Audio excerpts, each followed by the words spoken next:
નમો જીણાણાં શરણાણાં મંગલાણાં યોગોત્તમાણાં Ram રીમ room રૈમ રમ રહ રસિયા ઉષા ત્રૈલોક્યલલામ ભૂતાય શુદ્રોપદ્રવ શમનાય અર્હતે નમઃ સ્વાહા ઓમ ઐં નમઃ ઓમ ઐં નમઃ ઓમ ઐં નમઃ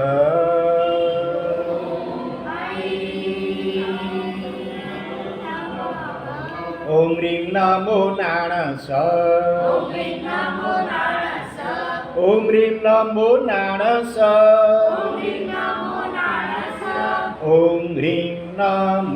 નાણસ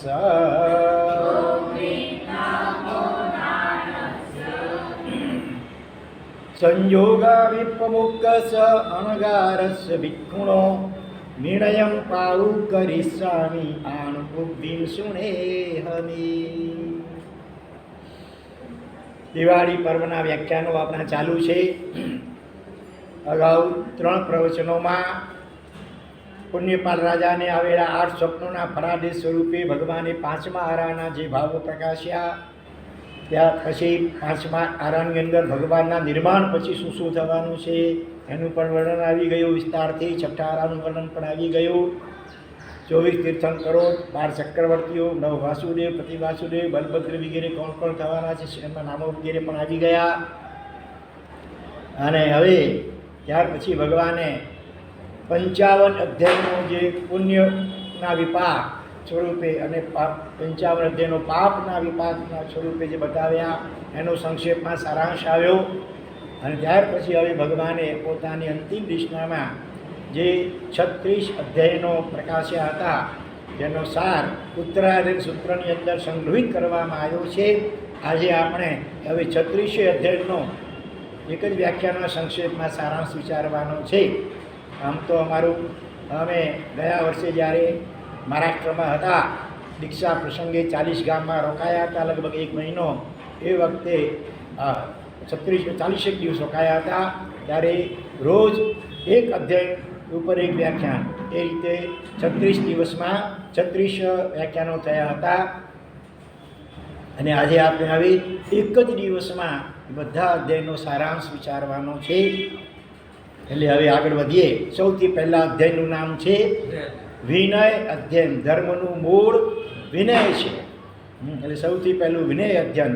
અને એનો પહેલો શ્લોક જે હું શરૂઆતમાં બોલ્યો એના ઉપર અનંતોપકારી રાષ્ટ્રસંત સક્ષાધિપતિ પૂજ્યપાદ ગુરુદેવ શ્રી ગુણસાગર સુરસજી મહારાજ સાહેબે 4 મહિના સુધી સમેત શિખર ચાતુર્માસની અંદર સાધુ સાધી ભગવંતોને વાચના આપી હતી. અને એટલે એક એક અધ્યયન એક એક શ્લોકમાં અદ્ભુત બધો રહસ્ય સમાયેલા છે. આપણે સમય અનુસાર એ સંક્ષેપમાં વિચારીશું. તો પહેલું જે વિનય અધ્યયન, એમાં સંયોગા વિપમુક્કસ, બધા જ સંયોગોથી જે મુક્ત થયેલા હોય એવા અણઘાર એટલે સાધુ સાધી ભગવાન એમનો આચાર એ બતાવ્યો છે. પહેલાં વિનય અધ્યયનમાં વિનયની વાત કરી છે. ધર્મનો આરંભ વિનય છે, તેથી સૌથી પહેલાં વિનયની વાત કરી. આપણે 10વૈકાલી સૂત્રમાં પણ 9મું વિનય સમાધિ અધ્યયન, એના 4 પેટા ઉદ્દેશાઓ છે. એટલે એટલો વિસ્તાર કર્યો છે. જે ગુરુની આજ્ઞા મુજબ જ કરવાના નિશ્ચયવાળો છે,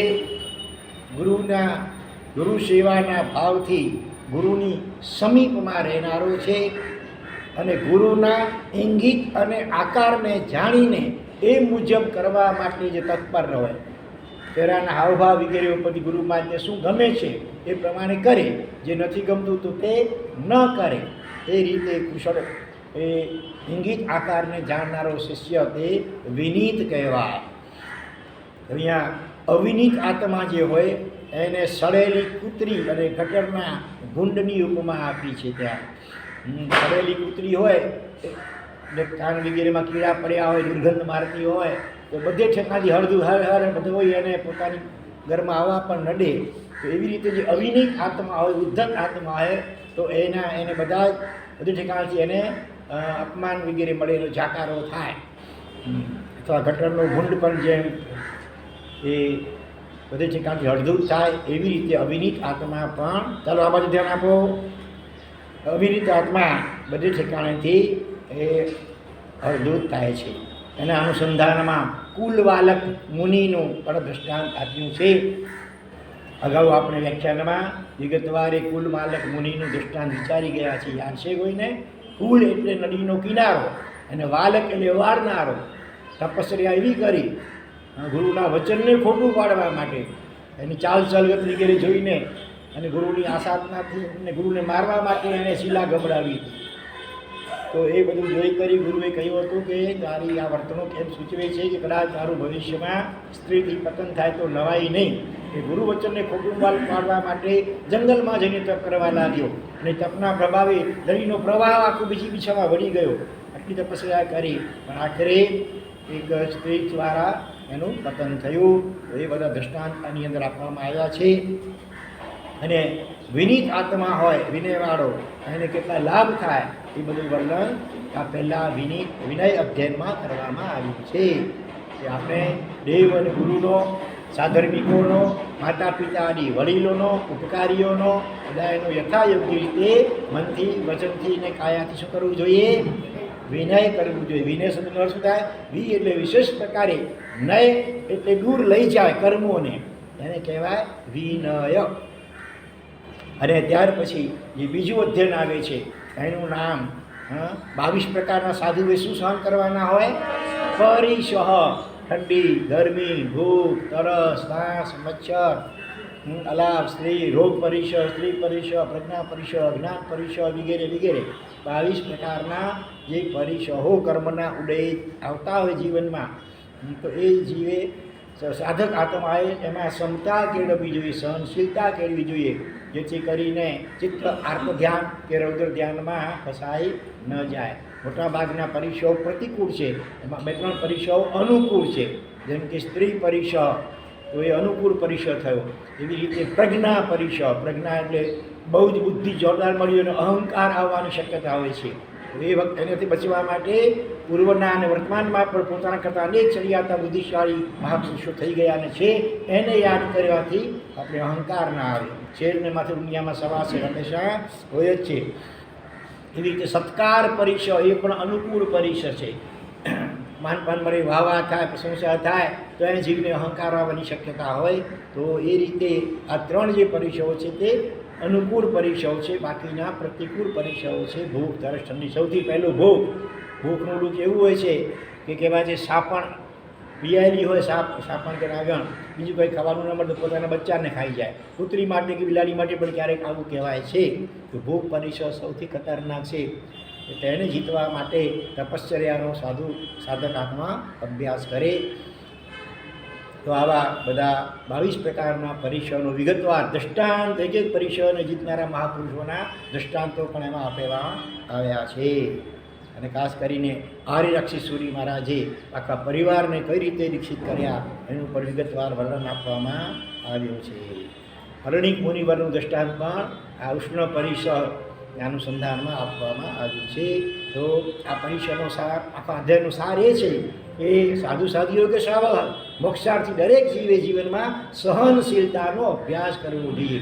ઠંડી, ગરમી, ભૂખ, તરસ જરાક કંઈ થાય તરત આપણે ત્યાં ડૉક્ટરની પાસે દોડી જઈએ અને ત્યાં રાતના પણ ખાઈ લઈએ, અભક્ષ્ય ભક્ષણ પણ કરી લે. એટલે સહન નહીં કરવાની ટેવ નહીં પાડીએ અને બીજી પાક કરવો તો એટલા જ કરે છે કે દુર્ગતિઓમાં જવું પડશે. તો એ વખતે ટેવ નહીં પાડી હોય સહન કરવાની તો ભયંકર કોટીના દુર્ધ્યાન થશે. કોઈકના ઠપકા વગેરેને પણ ક્ષમતાપૂર્વક પ્રસન્ન ચિત્તે સ્વીકારવાની તૈયારી રાખવી જોઈએ. તો આ બીજું પરિસહ નામનું અધ્યયન છે. ત્યાર પછી ત્રીજા અધ્યયનનું નામ છે ચતુરંગીય. ચતુર એટલે 4, ચતુર એટલે બુદ્ધિશાળી નહીં, ચતુર એટલે 4 અંગ, જે બહુ દુર્લભ છે. કયા 4 અંગ દુર્લભ છે બોલો તો જો?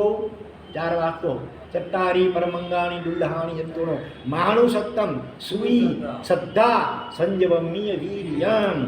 સૌથી પહેલો મનુષ્ય અવતાર, માણસાયુક્ત મનુષ્ય અવતાર પ્રાપ્ત થયો 84 લાખ દિવાયોમાં.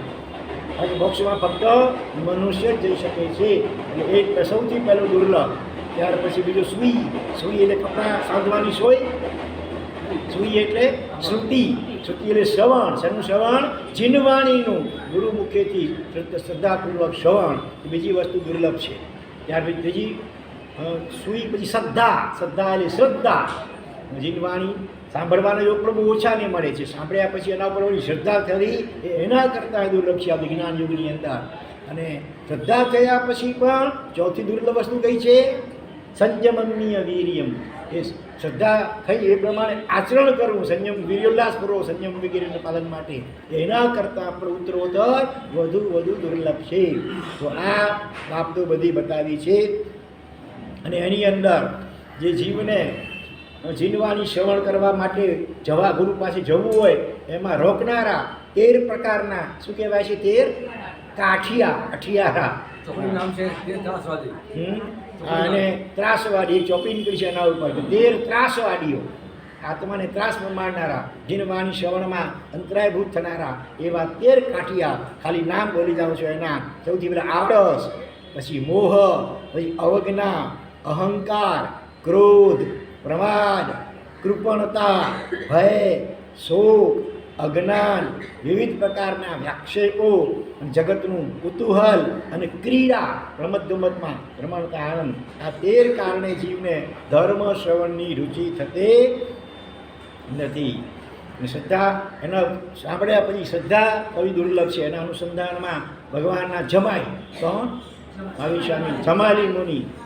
ભગવાનની વાત ઉપર પણ જેને શ્રદ્ધા ન થઈ એક વાત ઉપર એના વગેરે 7 પ્રકારના નિર્ણયો અને 8મા સર્વ નિર્ણયો જે દિગંબરમાં એની ઉત્પત્તિ એ બધી વાતો બતાવી છે. બરાબર. ત્યાર પછી ચોથું અધ્યાય ચતુરંગીય. ચતુર એટલે એ 4.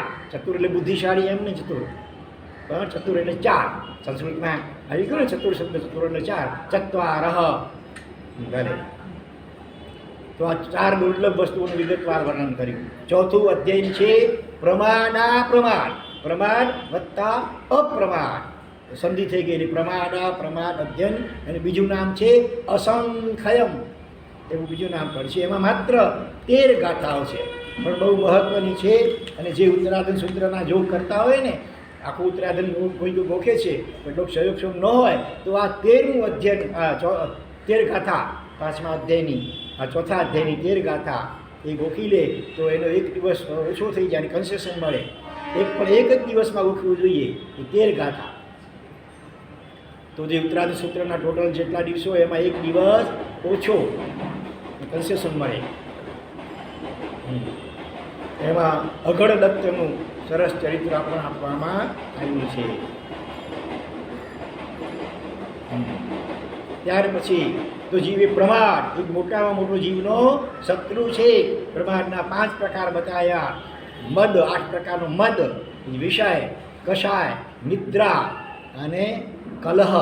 જે મને વિષય, કષાય, નિદ્રા, કલહાય, પંચમી, નિદ્રા, વિઘાત, વિક્રથા 4 પ્રકારની. ટોટલ 5 પ્રકારના આ પ્રમાદ. તો પ્રમાદમાં કેવા કટુ વિપાક છે અને એની સામે અપ્રમાદના કેવા લાભ વગેરે વાતો આ ચોથા પ્રમાદ અધ્યયનમાં વર્ણવવામાં આવી છે. તો પ્રમાદ એટલે ખાલી કલાક સુધી આળસુ થઈને લેટ્યા રહેવું, સૂતા રહેવું એટલો જ માત્ર સીમિત અર્થ નથી. 24 કલાક એ જાગતો હોય અને છતાં પ્રમાદની મહાપ્રમાદી પણ હોઈ શકે. મોજ શોખને ખાતર આખી રાતો જીવ જાગતો હોય તો એ બધું મહાપ્રમાદ છે. બરાબર. અને જ્ઞાની ભગવંતો કદાચ શરીરને થોડુંક આરામ આપવા માટે લેટતા હોય, અંદરમાં જાગ્રત હોય, આત્મા એનો થોડુંક આરામ આપીને વધારે કસ કાઢવાનો હોય, એ લેટ્યા હોય છતાં અપ્રમાદી. સંસાર રસિક જીવ 24 કલાક જાગતો હોય પણ આત્માનું લક્ષ્ય ન હોય અને આત્માને નુકસાન થાય એવી પ્રવૃત્તિઓ કરે, નાચ ગાન ને ડિસ્કો ડાંડિયા ને, તો એ બધું મહાપ્રમાદ કહેવાય. છઠ્ઠું અધ્યયન જેનું નામ છે છુલ્લક નિર્ગ્રંથીય. છુલ્લક એટલે નાના બાલમુનિ. છુલ્લક. નિર્ગ્રંથ એટલે સાધુ. તો અહીંયા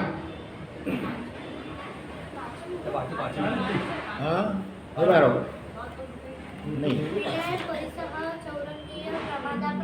ચાર અને પાંચમું અકામ હા રહી ગયું પાંચમું છે અકામ મરણીય અધ્યયન અકામ મરણ હા મરણના અહીંયા 17 પ્રકાર બતાવ્યા 17 પ્રકારે જીવનું આયુષ્ય પૂરું થઈ શકતું હોય છે એમાં સૌથી પહેલું એક છે આવીચી મરણ એટલે ક્રમે ક્રમે જેમ અંજલિમાં પાણી હોય ખોબામાં અને ટપકતું જાય ધીમે ધીમે ઓછું થતું જાય અને પછી એમ કરતાં ખાલી થઈ જાય એમ આપણું આયુષ્ય સતત ઓછું થઈ રહ્યું છે અને જીવ રાજી થાય છે વર્ષગાંઠ મનાવે કેક કાપે ને અનેક રીતે રાજી થાય હકીકતમાં તો ગાંઠમાંથી એક વર્ષ ઓછો થઈ ગયો અને છતાં કંઈ આત્માની કમાણી કરી નહીં તો ગંભીરતાથી એના ઉપર ચિંતન કરવાનો અવસર હોય છે એને બદલે આવી રીતે ઉજવીને જીવ કર્મો બાંધે છે પછી બીજી રીતે પણ બાલ મરણ પંડિત મરણ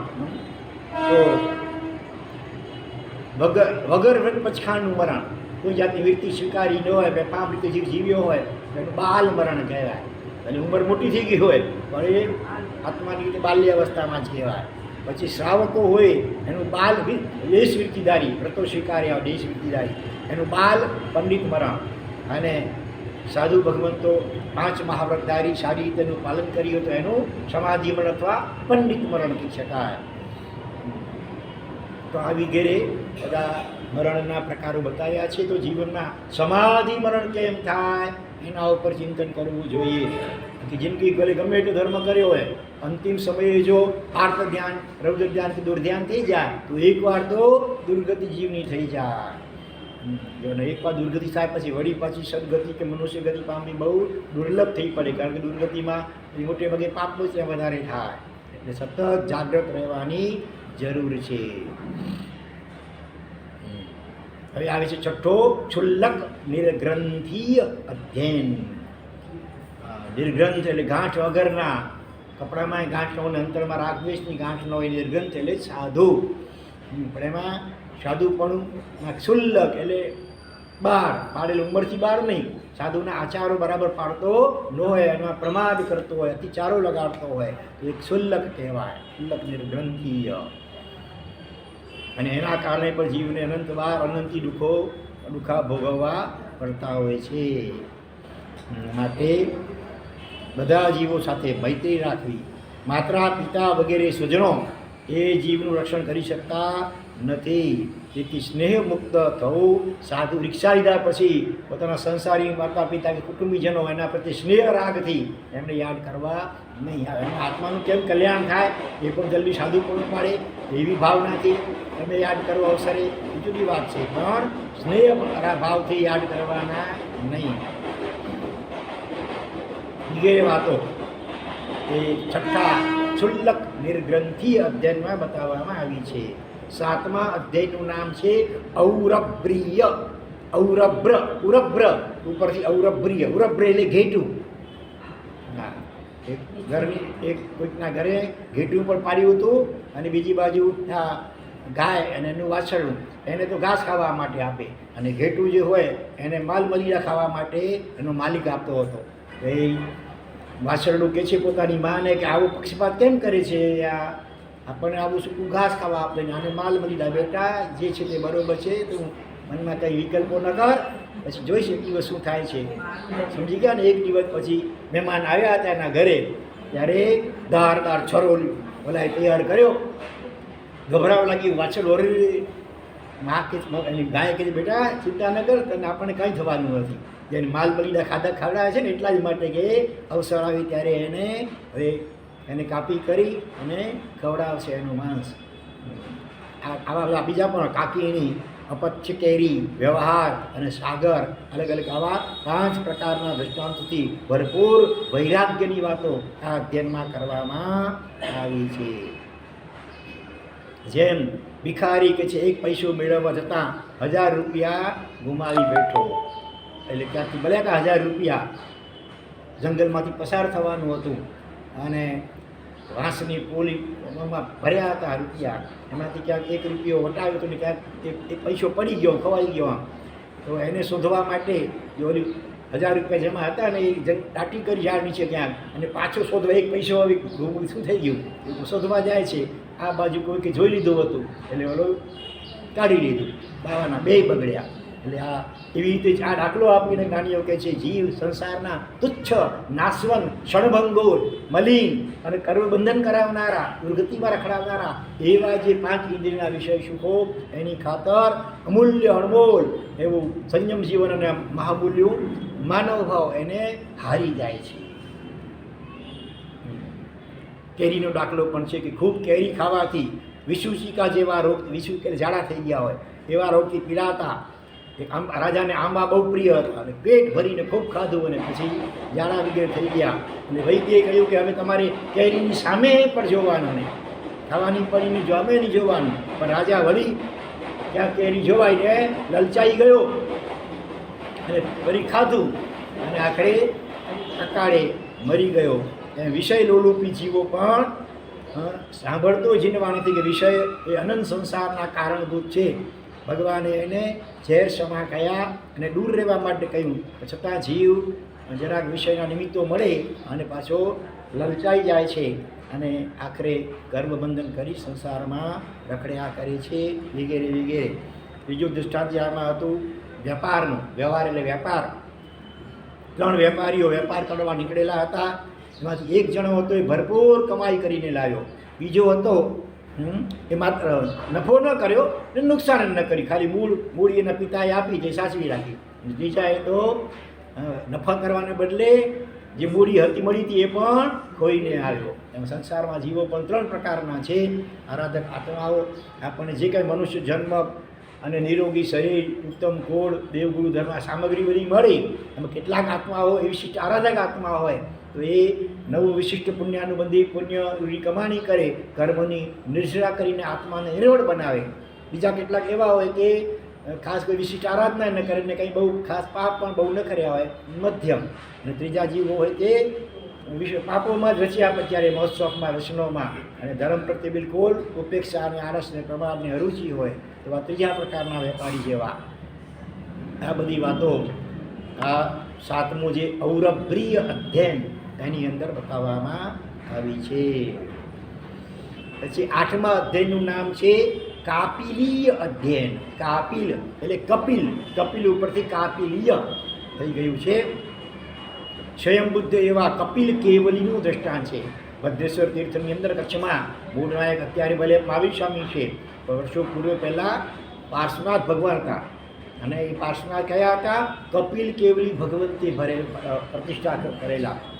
આવો પ્રાય એક જ દાખલો સાંભળવા મળે છે કે કેવલી ભગવંતે ભગવાનની પ્રતિષ્ઠા કરી હોય.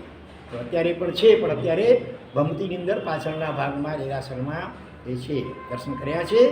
હા, હવે કરજો ક્યારેક કચ્છમાં જાઓ ત્યારે, ભદ્રેશ્વર જાઓ તો કપિલ કેવલી ભગવાન. તો કપિલ કેવલી લોભ કષાય એના અનુસંધાનમાં દૃષ્ટાંત છે. એક રાજા હતો, જે સવારના પોરમાં પહેલવેલો એને મળે તો એને 2 માસા, એ જમાનામાં માપ વિશેષ નાનકડું એટલું સોનું આપે. 2 તોલા સમજી લો, અત્યારે કદાચ 2 તોલા જેટલું સોનું, 2 ગ્રામ સમજી લો, જે હોય એટલું સોનું આપે. એ સોનામાં ચાલો સુવર્ણ મુદ્રા. તો એમાં કપિલ આમ બિચારો કે ભણેલો નહોતો એટલે પૈસા આમ આજીવિકા માટે કંઈ કરી શકે એમ નહોતો. એના પિતા ગુજરી ગયા હતા એટલે ત્યાંથી આ સાંભળ્યું એટલે એ લેવા માટે સૌથી પહેલું પહોંચવાનું છે એટલે અડધી રાત્રે નીકળી પડ્યો. સિપાહીઓએ પકડ્યો ચોર સમજીને, રાજા પાસે હાજર કર્યો. એણે બધી વાત કરી કે આ રીતે હું એટલા માટે વહેલો નીકળ્યો હતો. રાજાને દયા આવી એટલે એને કહ્યું કે એમ કર, આમ તો બધાને 2 નામ આપું છું, પણ તું તને જે જોઈએ તો માગી લે, ચાલ બસ. એટલે એણે કહ્યું જરા અમને વિચાર કલ્પના હતી એને કે આટલું મને સામેથી કે જેટલું જે જોઈએ તો માગી લે. મૂંઝવણમાં પડી ગયો, શું માગું શું માગું. રાજાએ કહ્યું કાંઈ વાંધો નહીં, તું નિરાંતે વિચાર, સામે બગીચો છે બેસી દે ત્યાં, નિરાંતે વિચારીને એને જે માગવું તો માગી લે. વિચાર કરે છે કે આ 2 માસથી શું થશે, 2 માંથી 4, 8 વધતા વધતા વધતા વધતા વધતા ઠેઠ ક્યાં સુધી પહોંચી ગયો? આખું રાજ્ય મેળવી લો રજાનું, અહીં સુધી પહોંચી ગયો. જહા લાહો તહા લોહો, જેમ જેમ લાભ થાય ને પ્રાપ્તિ તેમ તેમ લોભ વધતો જાય. એમ કરતાં કરતાં પછી વળી ગાડી રિવર્સમાં ચાલી, એટલે કે પ્રસન્નચંદ્ર રાજર્ષિની જેમ વિચાર કરે છે. ઓહો, રાજાએ તો આટલી ઉદારતા દેખાડી કે માંગી લે, કે તારું જિંદગીભર આરામથી તું રહી શકે. પણ મેં એક એવી મૂર્ખતામારી કરી કે આખા રાજ્યનું રાજ્ય જ આખું લઈ લેવા માટે વિચારે ધિક્કાર છે મને. એમ કરતાં કરતાં પશ્ચાતાપ થઈ ગાડી રિવર્સમાં વળી અને આખરે કેવલદાન થઈ ગયું. તો એ કપિલ કેવલીનું દ્રષ્ટાંત આ 8મા અધ્યાયમાં આપેલું છે. અને એના દ્વારા આપણને લોભ, બધા પાપનો બાપ લોભ કહેવાય છે. લોભ એટલે પૈસાનો જ ખાલી લોભ હોય એવું નહીં, ઈચ્છા માત્ર, કોઈ પણ ઈચ્છા છે અંદરમાં એટલે એ લોભ કશાય કહી શકાય એક પ્રકારનો. સાધક આત્મા મોક્ષાર્થી જીવ એની આગળ જતાં એવી દશા આવે કે એને મોક્ષની પણ ઈચ્છા કે અપેક્ષા ન રહે, કે મોક્ષનો સુખ અહીંયા અનુભવતો હોય એવી દશા આવે. પણ શરૂઆતમાં સંસારના સાધક આત્માએ શરૂઆતમાં અપ્રશસ્ત ઈચ્છાઓથી બચવું જોઈએ અને સારી પ્રશસ્ત ઈચ્છાઓ, પ્રશસ્ત ભાવનાઓ કરવી કે રાખવી જોઈએ. પણ આગળ જતાં લક્ષ્ય તો એ હોવું જોઈએ કે બિલકુલ કોઈ જ ઈચ્છા ન હોય. સારી ઈચ્છા માત્ર જ, ઈચ્છા એ જ શલ્ય છે, ઈચ્છા એ જ દુઃખ છે.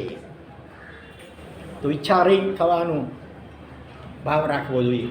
ઈચ્છા કરવી એક જ ઈચ્છા કરો કરું ત્યારે ઈચ્છા રહિત બનવું, એ જ એકમાત્ર ઈચ્છા કરવાની. ને છેલ્લે તો એની પણ છોડી દેવાની, કોઈ જ ઈચ્છા નહીં. સહજતાએ જે મળે તે વિચરે ઉડે પ્રયોગ, આપણા કર્મના ઉડે અનુસાર જે સંજોગો હોય એમાં સંતોષપૂર્વક રહેવું. 9મું અધ્યાય એનું નામ છે નમી પ્રવ્રજ્યા. નમી રાજાની પ્રવ્રજ્યા એટલે દીક્ષા. પ્ર એટલે પ્રકૃષ્ટપણે, વ્રજ એટલે જવું, ગમન કરવું, સંસારમાંથી બહાર નીકળી મોક્ષ તરફ આગળ જવું એટલે પ્રવ્રજ્યા એટલે કે દીક્ષા. તો નમી રાજાનો દાખલો પણ તમે અનેક વાર સાંભળ્યો હશે. આખા શરીરમાં દાહજર ઉત્પન્ન થયો હતો. રાણીઓ બધી ચંદન વગેરે ઘસી રહી છે, હાથમાં ઘણા કંકણ પહેરેલા છે, એનો અવાજ બહુ થાય છે, રાજાથી સહન થતો નથી અવાજ. બંધ કરવાનું કહે છે. બધા કંકણો કાઢી નાખ્યા, ખાલી એક એક રાખ્યું સૌભાગ્યના ચિહ્ન રૂપે. પછી રાજાએ પૂછ્યું કેમ આટલી વારમાં અવાજ કેમ બંધ થઈ ગયો ઓટોમેટિક? પછી જવાબ મળ્યો આ કારણે. ત્યાંના ઉપરથી રાજા ચિંતનમાં ચડ્યા એ ખરેખર એકત્વમાં મજા આનંદ છે. એકડે એક અને બગડે બે, બે હોય તો ખખડે ને. હા, તો એને સંકલ્પ કર્યો કે જો અમારી પીડા સમી જાય અને હું બચી જાઉં તો ચારિત્ર સ્વીકારી લઉં. અને ખરેખર શુભ સંકલ્પ કર્યો એવો, અને એની પીડા શમી ગઈ અને આખરે એમણે ચારિત્ર લીધું. પછી ઇન્દ્ર મહારાજા એની પરીક્ષા કરવા માટે આવે છે. અનેક પ્રકારના પ્રશ્નો પૂછે છે, જાત જાતના, અને સચોટ ઉત્તરો આપે છે. આખી મિથિલા નગરીને બળતી દેખાડે છે. ઇન્દ્ર બ્રાહ્મણ રૂપની આવેલ છે અને કહે છે કે જો તમારી આ નગરી બની રહી છે કે મિથિલાયામ રહીયમાનાયામ ન મે દહત કિંચનમ. મિથિલા બળે છે પણ એમાં મારું કંઈ બળતું. એટલે મમત્વ ભાવ કહેવાનો મતલબ બિલકુલ નિર્મોહી નિર્મમ બની ગયા હતા. અને આ રીતે સુંદર ચારિત્ર લઈને પાલન કરે છે. વિસ્તારથી વર્ણન બધું આનું છે 9મા અધ્યાયમાં નમી પ્રવ્રજ્યા અધ્યાય. બરોબર. ટોટલ આપણે 36 અધ્યાયનો સાર સંક્ષેપમાં વિચારવો છે. અત્યારે 1/4 થાય, 9 ચોક 36. આગળ વધીએ. 10મું અધ્યયન એનું નામ છે ધ્રુમ પત્રક અધ્યયન. ધ્રુમ એટલે શું થાય? ધ્રુમનો અર્થ વૃક્ષ, અને પત્રક એટલે પાંદડા, વૃક્ષના પાંદડા. હા, પીપળ પાન ખરંત હસ્તી કુંપડિયા, હમ વીતી તુમ વીતશે ધીરી બાપુડિયા. આપણે નાનપણમાં સ્કૂલમાં શીખ્યા હતા ને જેવા. હકીકતમાં ઉત્તરાધન સૂત્રમાં મૂળમાં છે કે પાકેલા પાંદડા ઝાડના એ ખરી એને જોઈ કરી અને એ નવી નવી કૂંપળો ફૂટીને મસ્કરી કરે છે, મજાક કરે છે. ત્યારે ઓલી પાકી ગયેલી પીળી જે પાંદડા મોટા એ કહે છે કે અમ વીતી તુમ વીતશે ધીરી બાપુડિયા. એક દિવસ તમે પણ મારી જેમ વૃદ્ધ થશો, ગરડા થશો, બુઢા થશો, હા તમને પણ ખાંસી આવે, તમે પણ મનુષ્યની અપેક્ષા વાત કરીએ તો બધા રોગો ઘેરશે. હા, એટલે બાપુજી તમે જરા અત્યારે બહુ અભિમાન ન કરો. એ પ્રમાણે આના દ્વારા આપણને ઉપદેશ આપ્યો છે. જીવે ક્યારે પણ કોઈની મસ્કરી, મજાક, અહંકાર કે મદમાં આવીને કરવી જોઈએ નહીં. સાથે સાથે આ અધ્યાયની અંદર પુંડરીક અને કંદરીક બે સગા ભાઈઓ એનું દ્રષ્ટાંત પણ આપવામાં આવ્યું છે. હા, દેશના સાંભળી બંને રાજકુમારો હતા અને વૈરાગ્ય થયો પેલા કંદરીકને, નાના ભાઈને. અને એ કહે છે મારે દીક્ષા લેવી છે. ત્યારે મોટા ભાઈ પુંદરી કહે છે કે તું નાનો છે, તું રાજ્ય સંભાળ, હું દીક્ષા લઉં. રકઝક થાય છે. જે રીતે કંદરીક દીક્ષા લે છે, 1000 વર્ષ સંયમ પાડે પણ છે, પણ વળી તબિયત બગડી એટલે એની સારવાર માટે એના ભાઈ રાજાએ પોતાને ત્યાં રાજમહેલમાં રાખ્યા, ઉપચારો કરાવ્યા, શરીરમાં અશક્તિ દૂર થાય, શક્તિ આવે એ માટે પૌષ્ટિક આહાર વગેરે ખવડાવ્યા. પણ એમાં શું થયું, કકરી કાઢતા ઊંટ પેસી ગયું. એટલે કે એને આ રસનેન્દ્રની લાલસા લાગી ગઈ અને આખરે સંયમ છોડવાના પરિણામ સુધી આવી જાય છે. અને પછી રાજાને ખબર પડી, છેવટે પુંડરીકે દીક્ષા લઈ લીધી અને રાજ્ય કંદરીકને સોંપ્યું અને પેટ ભરીને એટલું ખાધું કે રાત્રે જ બીમાર પડે છે એકદમ. અને દીક્ષા છોડીને આવ્યા હતા એટલે બધાને આંખ નજરમાંથી ઉતરી જાય. અને આખરે દુર્ધ્યાનમાં બરી કરીને 7મી નરકમાં 1000 વર્ષ સંયમ પાડ્યું, પણ છેલ્લે પણ આ ચૂકી ગયા. એટલે આ એક એક વિષય કેવા છે, સાવધાન થવાની જરૂર છે રસનેન્દ્રિયો જીતવા માટે. તો આ અધ્યાયની અંદર આ વાતો બધી છે. ત્યાર પછી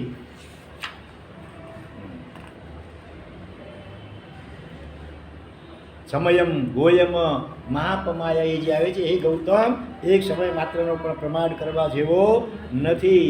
કે જો આટલું 1000 વર્ષ સંયમ પાડ્યો જરાક માટે ચૂકી ગયા, માટે જરાય બેભાન બેહોશ રહેવા જેવું નથી, સતત જાગૃતિ કેળવી રાખવા જેવી છે.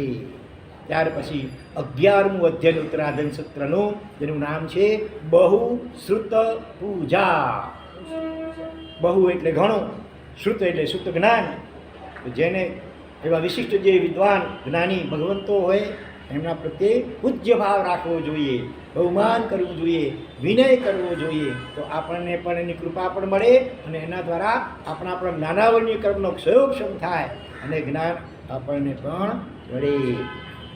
ઘણા કહેતા મારા સાહેબ જ્ઞાન નથી ચડતું, ઘણું યાદ ઓકે ભૂલી જઈએ છીએ. ઉપાય શું? ઉપાય આ છે, જ્ઞાનીનો વિનય કરવો. જ્ઞાનના ઉપકરણો સાધનો હોય એનો વિનય, અને વિશિષ્ટ જ્ઞાની ભગવંતો, સાધુ સાધી ભગવંતો વગેરે એનો યથાયોગ્ય રીતે વિનય અને બહુમાન કરશો તો તમારા પણ કર્મનો ક્ષયોક્ષમ થશે અને જ્ઞાન ચડશે. આમ પણ કહ્યું છે ને કે સ્વદેશે પૂજ્યતે રાજા વિદ્વાન સર્વત્ર પૂજ્યતે. રાજા હોય એ તો માત્ર પોતાના રાજ્યમાં, ગઈકાલે પણ પૂજન દરમિયાન વાત આવી હતી. અને જે વિદ્વાન હોય, જ્ઞાની હોય, એ તો જ્યાં જાય ત્યાં પૂજા. માટે શુદ્ધ જ્ઞાન વધુ ને વધુ મેળવવા માટે વિનયપૂર્વક પુરુષાર્થ કરવો જોઈએ. અને બહુ શુદ્ધ ને અનેક ઉપમાઓ આપી કરી, ચક્રવર્તી, વાસુદેવ વગેરે વગેરે ઉપમાઓ આપી કરી એનો મહિમા વર્ણવ્યો છે. ત્યાર પછી 12મું અધ્યાય, જેનું નામ છે હરિકેશીય અધ્યાય. હરિકેશી નામના સાધુ થઈ ગયા હરિકેશી મુનિ. આમની ચંડાળ પૂરો ભવમાં એમણે જાતિ મદ કર્યો હતો, પોતાની જાતિનો કુળનો. તો એના કારણે એ ચંડાળ કુળમાં ઉત્પન્ન થયેલા હતા. આગળ જતાં પછી જનરલી તો નિષેધ છે, એવા હીન વ્યવહારથી જે નિંદનીય ગણાતા હોય એવા કુળો ઉત્પન્ન થયેલા હોય તો એ ભાવમાં એની દીક્ષા અપાય નહીં, નહીં તો શાસનની હીલ ના થાય. પણ પછી અપવાદ રૂપે કોઈક એવી ઘટના બની હોય છે. અને એમાં હરિકેશી મુનિએ આગળ જતાં વિશિષ્ટ જ્ઞાન ઉત્પન્ન થયું અને એમને જે ઉપદેશ આપ્યો એનું વર્ણન આ અધ્યાયમાં છે.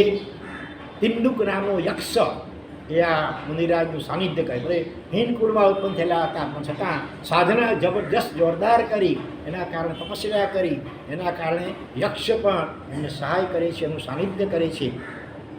પછી એના અનુસંધાનમાં સાધુને માટે મહાયજ્ઞ કયો? પછી એમાં યજ્ઞની અગ્નિ શું, વેદિકા શું, વગેરે વગેરે ભાવ યજ્ઞનું સ્વરૂપ વર્ણવ્યું છે. બ્રાહ્મણો જે યજ્ઞ કરતા હોય કુંડમાં હોમ હવન, એ દ્રવ્ય યજ્ઞ કહેવાય. જે સાધુ તપસ્યા રૂપી અગ્નિમાં એમાં કર્મ રૂપી ઈંધણ એમાં હોમે, અને એ રીતે આખું ભાવ યજ્ઞ એનું વિસ્તારથી વર્ણન કરવામાં આવ્યું છે. ત્યાર પછી 13મા અધ્યાયનું નામ આવે છે ચિત્ર સંભૂતિ અધ્યાય. ચિત્ર સંભૂતિ, આ બે સગા ભાઈઓ હતા હકીકતમાં, અને એ પણ હિંદકુળમાં, ચંદાળકુળમાં ઉત્પન્ન થયેલા હતા. અને આ બ્રહ્મદત્ત ચક્રવર્તીના પૂર્વ ભવની વાત છે. હા, એમાં ચોથા ચક્રવર્તી કોણ થયા? શ્રંથકુમાર ચક્રવર્તી. આ બંને જણા દીક્ષા લીધી હતી ચિત્ર અને સંભૂતિ ઘોર તપસ્યા કરતા હતા. ચારે બાજુ અનુમોદના થવા લાગી. એ સાંભળી કરીને ચોથા ચક્રવર્તી સંતકુમાર પોતાના અંતઃપુર રાણીઓ પરિવાર સહિત વંદન કરવા માટે આવે છે. અને એ વંદન કરવામાં ચક્રવર્તીનું જે મુખ્ય સ્ત્રી રત્ન હોય એની વાળનો લટ આમ સ્પર્શી જાય છે અને એના ઉપરથી નિયાણું બાંધી લે છે. કોણ? ચિત્ર મુનિ કે સંભૂતિ મુનિ, વિચાર્યું સંભૂતિ મુનિ એ મારા આ તપસ્યા અને સંયમનું કંઈ ફળ હોય તો આવતા ભાવમાં હું આવા સ્ત્રી રત્નનો સ્વામી થાઉં. પછી ખબર પડતા ચિત્રમુનિ સગા ભાઈ મહારાજે ઘણું સમજાવવાની કોશિશ કરી, પણ આ મને એવું અવળચંડું છે એક ઘણી વાર કે કોઈ રીતે માનતો નથી. અને આખરે બ્રહ્મદત્ત ચક્રવર્તી બને પણ છે ભલે, પણ આખરે અત્યારે ક્યાં છે પાછા? 7મી નરકમાં. 12 ચક્રવર્તીઓમાં છેલ્લા ચક્રવર્તી, 12મા ચક્રવર્તી આ બ્રહ્મદત્ત ચક્રવર્તી. અત્યારે 7મી નરક, જ્યાં ઓછામાં ઓછું 22 સાગરોપમ અને વધુમાં વધુ 33 સાગરોપમનું અસંખ્ય વર્ષનું આયુષ્ય હોય, ત્યાં બિચારા સબરી રહ્યા છે. અને ચક્રવર્તીનું સ્ત્રી રત્ન હોય એ મરી કરીને ક્યાં જાય? 6ઠ્ઠી નરકમાં જાય. સ્ત્રીઓ વધુમાં વધુ 6ઠ્ઠી નરક સુધી જઈ શકે પહેલું સંજ્ઞાન હોય તો અત્યારે એ 6ઠ્ઠી નરકમાં અને એનો પતિ બ્રહ્મદત્ત 7મી નરકમાં રાડો પાડે છે, બોલાવે છે કદાચ પોતાના નામથી, પણ શું થાય? એટલે જ્ઞાનીઓ કહે છે કે નિયાણું બાંધવું નહીં અને નિમિત્તોથી સાવધાન. નિમિત્તવાસી આત્મા છે, જરાક નિમિત્ત મળ્યું અને આખું કેટલું વર્ષો સુધી જે ઘોર તપસ્યા કરેથી બધા ઉપર પાણી ફરી ગયું. એટલે ધર્મના ફળ સ્વરૂપે ક્યારેય પણ આલોક કે પરલોકના સાંસારિક સુખો કે સામગ્રી એની કામના કરવી નહીં. ધર્મ કરવાનું શા માટે? કર્મ નિઝરા માટે, આત્મ શુદ્ધિ માટે અને મોક્ષના લક્ષ્યથી જ ધર્મ કે કોઈ તપશ્ચર્યા કે કોઈ પણ ધર્મ આરાધના કરવી જોઈએ. તો આ 13મું થયું ચિત્ર સંભૂતિ અધ્યયન. ત્યાર પછી 14મા અધ્યાયનું નામ આવે છે ઈશુકારીય. ઈશુકાર નામના રાજા, એનું દૃષ્ટાંત એમાં છે. એટલે ઈશુકારીય અધ્યયન. ચિત્ર સંભૂતિ ભવના પણ પુરોહોમાં બીજા 2 મિત્રો હતા. હમણાં જે વાત આવી ચિત્ર અને સંભૂતિ ચક્રવર્તીનો પૂર્વ ભાવ, તો એના ચિત્ર સંભૂતિથી પણ આગલા ભાવમાં પણ એ બીજા 2 મિત્રો હતા. એમાંથી એક ઈશુકાર નામના રાજા થયા અને બીજો મિત્ર એની રાણી કમલાવતી. જો પુરુષ મરીને સ્ત્રી પણ થઈ શકે, સ્ત્રી મરીને પુરુષ પણ થઈ શકે છે. મિત્રોમાં એક ભાવમાં મિત્ર હતા અને બીજા ભાવમાં પતિ પત્ની બની ગયા છે. પૂર્વના એક ભાવમાં એમના બીજા 4 મિત્રો પણ આરાધનામાં જોડાયા હતા. બધી સાથે આરાધના કરી, જેમ મલ્લિનાથ ભગવાનના દૃષ્ટાંતમાં પણ આવે છે ને કે મલ્લિનાથ ભગવાન 6 મિત્રો હતા અને સાથે તપસ્યા અને આરાધના કરતા હતા. પણ મલ્લિનાથ ભગવાનનો દેવ એણે પોતાના 5 મિત્રોથી વધારે આગળ થઈ જવા માટે તપસ્યા પછી પારણામ દિવસ આવે ત્યારે કંઈક ને કંઈક બહાનું કાઢે કે તબિયત બરાબર નથી વાપરવું, હજુ ઉપર એમ કરીને ઉપવાસ ખેંચી લે. તપસ્યા કરી પણ એમાં માયા કરી, એના કારણે સ્ત્રી કર્મ કર્મ બંધાઈ ગયું નિવેદનું. તો અહીંયા પણ 4 મિત્રો આરાધનામાં જોડાયેલા. એમાંથી એક ભૃગુ નામનો પુરોહિત થયો, બીજો યશા નામની એની પત્ની થઈ. મિત્ર પણ જો અહીંયા બીજા ભાવમાં પતિ પત્ની બની ગયા. બીજા 2 દેવ હતા, 4માંથી બીજા 2 દેવ થયા હતા. અને એમણે જાણ્યું બંને કે અમે ભૃગુના પુત્ર થઈશું. હવે આ દેવલોક ચડી અને ભૃગુના પુત્ર થવાના, તેથી એને ધર્મ પમાડવા માટે સાધુનું રૂપ લઈ અને એના ઘરે આવી કરી અને શ્રાવક ધર્મ જૈન ધર્મ પમાડ્યો. આમ તો પુરોહિત એટલે બ્રાહ્મણ હતા. પોતે 2 દેવતાઓએ પોતાનો બાજુ પછીનો ભાવ જોયો કે અમે આમના દીકરા થવાના છીએ અને એ તો બ્રાહ્મણ છે, તો પછી એને આવીને ઉપદેશ આપ્યો અને જૈન ધર્મ પમાડ્યો. અને પછી કહ્યું કે તમને 2 પુત્ર થશે અને એ બાલ્ય વયમાં જ દીક્ષા લેશે બંનેને અને જગત પૂજ્ય બનશે. પછી બંને દેવતાઓ એ ભૃગુની જે પત્ની યશા એની કુક્ષીમાં આવ્યા ત્યારે દીકરા દીક્ષા લે નહીં એ માટે બંને જણાએ દૂર એવા સ્થાને રહેવા ગયા કે જ્યાં ક્યારેય કોઈ સાધુ સાધ્વી આવે જ નહીં. સાધુને જુએ તો વળી મન થાય ને, ન રહે બાંસ ન બજે બાંસ.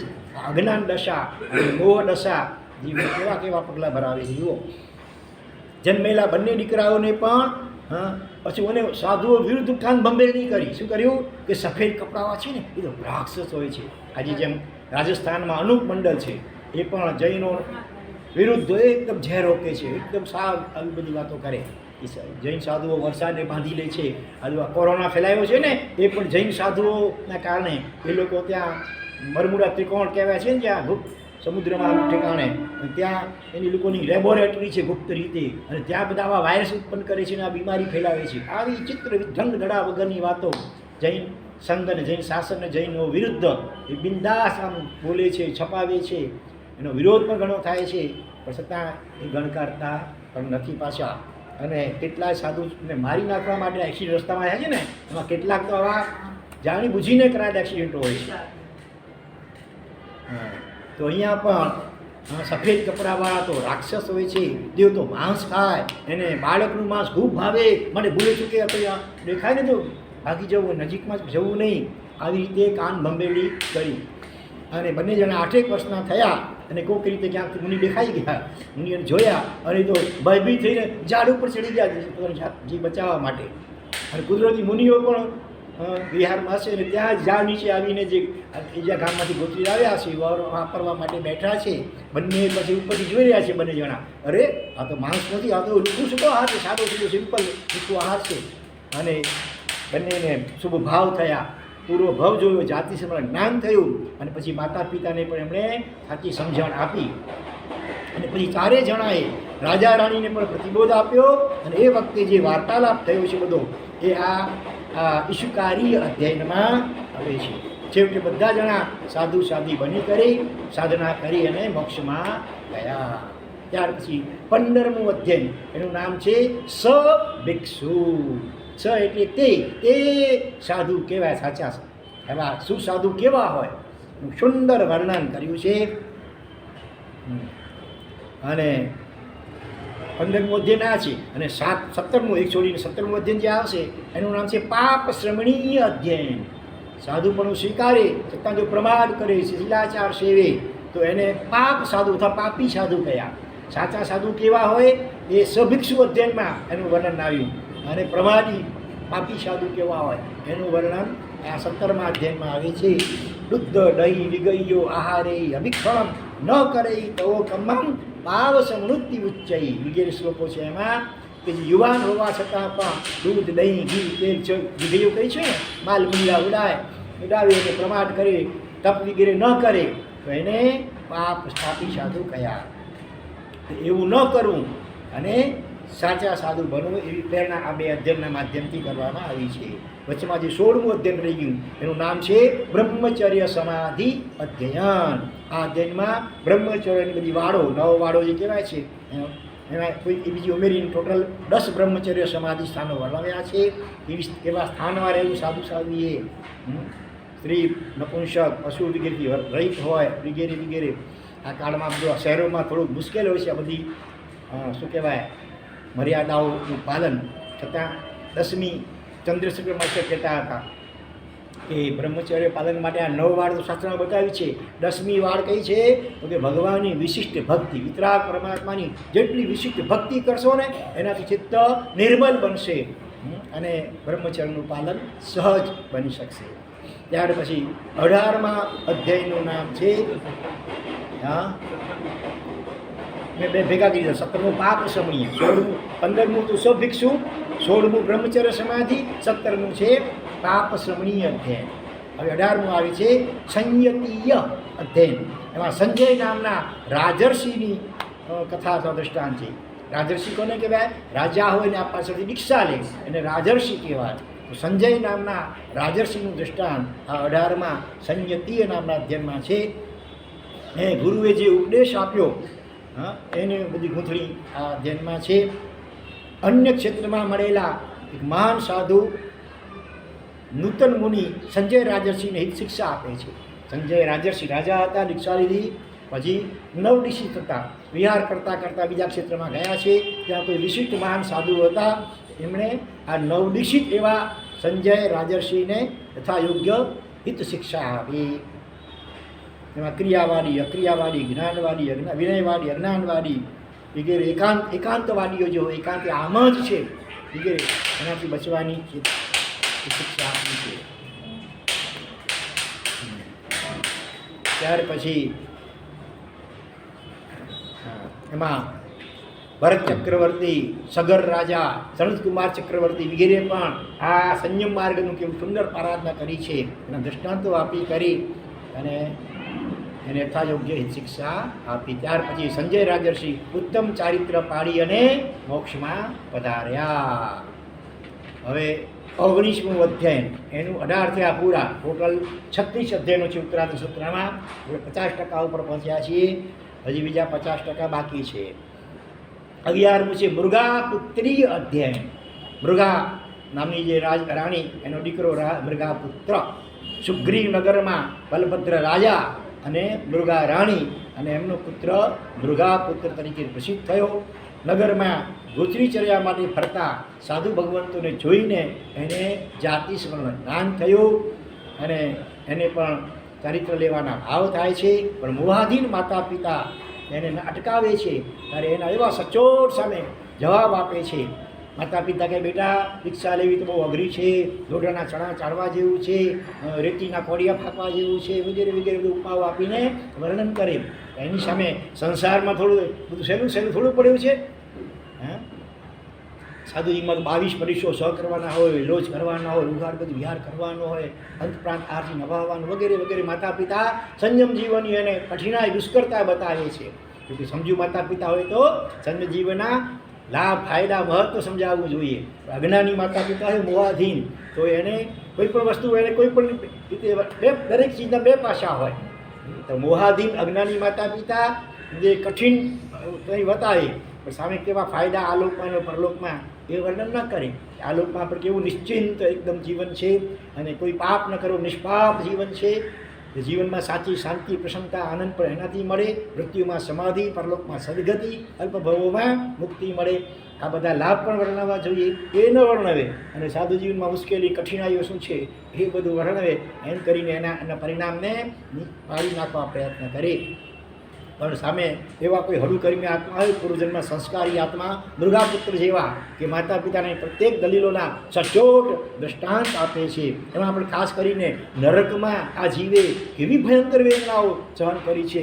10 પ્રકારની વેદના, ક્ષેત્રજન્ય, પછી પરમાધામી જન્ય 15 પ્રકારના પરમાધન્ય વેદના, અને સાથે પરસ્પર લડે ઝઘે, મારામારી કાપાકાપી કરે, એ બધું વિસ્તારથી વિગતવાર વર્ણન કર્યું.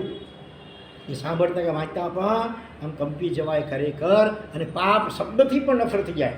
પાપ પ્રત્યે તો નફરત થાય, પણ પાપ શબ્દથી પણ નફરત થઈ જાય. જાણે વિસ્તારથી વર્ણન છે એની અંદર. અને આખરે પ્રખર એ વૈરાગી એવા મૃગાપુત્રને એના માતા પિતા દીક્ષા લેવા માટે અનુમતિ આપે છે અને અદ્ભુત સાધના કરીને એ મોક્ષમાં વધારે છે. એનું સુંદર વર્ણન આ 19માં મૃગાપુત્રીય નામના અધ્યયનમાં કરવામાં આવ્યું છે. ત્યાર પછી 20મું અધ્યયન, એનું નામ છે મહાનિર્ગ્રંથીય અધ્યયન. અગાઉ એક લગભગ 5મું કયું અધ્યયન આવ્યું, ક્ષુલ્લક નિર્ગ્રંથીય, અને એના સામે ઓપોઝિટ છે મહાન સાચા નિર્ગ્રંથ સાધુ ભગવંતો કેવા હોય. એમાં ખાસ કરીને અનાથી મુનિ એનું ચરિત્ર વર્ણવ્યું છે, જેના નિમિત્તે પણ શ્રેણિક મહારાજા સમ્યક્ત પામ્યા. સૌથી પહેલાં તો ફરવા માટે નીકળ્યા હતા શ્રેણિક રાજા, અને ઝાડ નીચે ધ્યાનમાં ઉભેલા મુનિને જોયા. આશ્ચર્ય થયું, આવા રૂપવાન, આવા સશક્ત, શા માટે દીક્ષા લીધી હશે? પ્રશ્નોત્તરી થાય છે. રાજા કહે છે, કદાચ આપણું સંસારમાં કોઈ નહોતો, હું આપ તમારો નાથ થવા તૈયાર છું. ત્યારે મુનિ કહે છે કે રાજન, તમે પોતે અનાથ છો, મારા નાથ વળી શી રીતે બની શકશો? રાજાને આશ્ચર્ય થાય છે, કઈ રીતે અનાથ? મારે તો આટલું સૈન્ય છે, આટલી રાણીઓ છે, આટલી સંપત્તિ છે, આ બધું હોવા છતાં પણ બોલો, મૃત્યુ વખતે બતાવી શકશે કોઈ તમારો આ પરિવાર કે સૈનિકો કે કોઈ નહીં બચી શકે? વૃદ્ધાવસ્થા આવે ત્યારે કોઈ પણ વિશેષ કોઈ સારી નથી બની શકે. એટલું વૈરાગ્ય પેર વર્ણન કર્યું. જે સાંભળી કરે રાજાને પણ પોતાની અનાથતાનું ભાન થયું. ક્ષમાયાચના કરી, ભાવપૂર્વક વંદન કર્યા, સમ્યક્ત પામ્યા છે ધનિક મહારાજા. એ અનાથી મુનિનું ચરિત્ર. એવી રીતે જીવ સાધુપણું સ્વીકારીને પછી જો પ્રમાદમાં પડી જાય, શિથિલતામાં પડી જાય, તો એ પણ અનાથ કહેવાય. નહીં તો જો શુદ્ધ સંયમ પાડે તો સાચા અર્થમાં એ સનાથ બન્યા કહેવાય. સંસારી જીવોને પણ આધારરૂપ બની શકે ને જીવોના નાથ બની શકે. તો એ બધું વર્ણન આ 20મા મહાનિર્ગ્રંથીય નામના અધ્યયનમાં અદ્ભુત રીતે કરવામાં આવ્યું છે. અને એ મહામુનિ છેવટે કેવળ જ્ઞાન પામીને મોક્ષમાં પધારે છે. ત્યાર પછી 21મા અધ્યયનનું નામ છે સમુદ્ર પાલીય અધ્યયન. ચંપા નામની નગરીમાં ભગવાન મહાવીર સ્વામીનો શ્રેષ્ઠ ભક્ત એવો પાલિત નામનો ધર્મમાં નિષ્ઠ એવો પાલિત નામનો યુવા સાવક રહેતો હતો. વેપાર માટે પરદેશમાં ગયેલો. ત્યાં વળી કોઈક શેઠની દીકરીને પરણે છે, જેમ શ્રીપાલ કુમાર ગયા અને કેટલી રાણીઓ પરણી આવ્યા ને. તો અને સમુદ્રમાં એમને પુત્રનો જન્મ થયો. સમુદ્રમાં ઉત્પન્ન થયો, જન્મ્યો, માટે સમુદ્રપાલ એનું નામ, સમુદ્રપાલ એનું નામ રાખવામાં આવ્યું. અને જ્યારે યુવાન બન્યો સમુદ્રપાલ, ત્યારે યુવાનોએ કોઈક પુરુષને વધસ્થાન ઉપર લઈ જતો, કોઈએ ગુનો કર્યો છે ભયંકર, રાજાએ એને ફાંસી કે સૂડીની સજા ફરમાવી હશે. અને એ દ્રશ્ય આખું જોયું અને વૈરાગ્યવાસી થયો. પછી માતા પિતાને સમજાવીને આખરે દીક્ષા લીધી અને પોતાના આત્માને જ ખૂબ સુંદર હિત શિક્ષા આપે છે અને આખરે મોક્ષમાં જાય છે. પોતાની જાતને પણ જીવે, ઉપદેશ આપવો જોઈએ, શિક્ષા આપવી જોઈએ.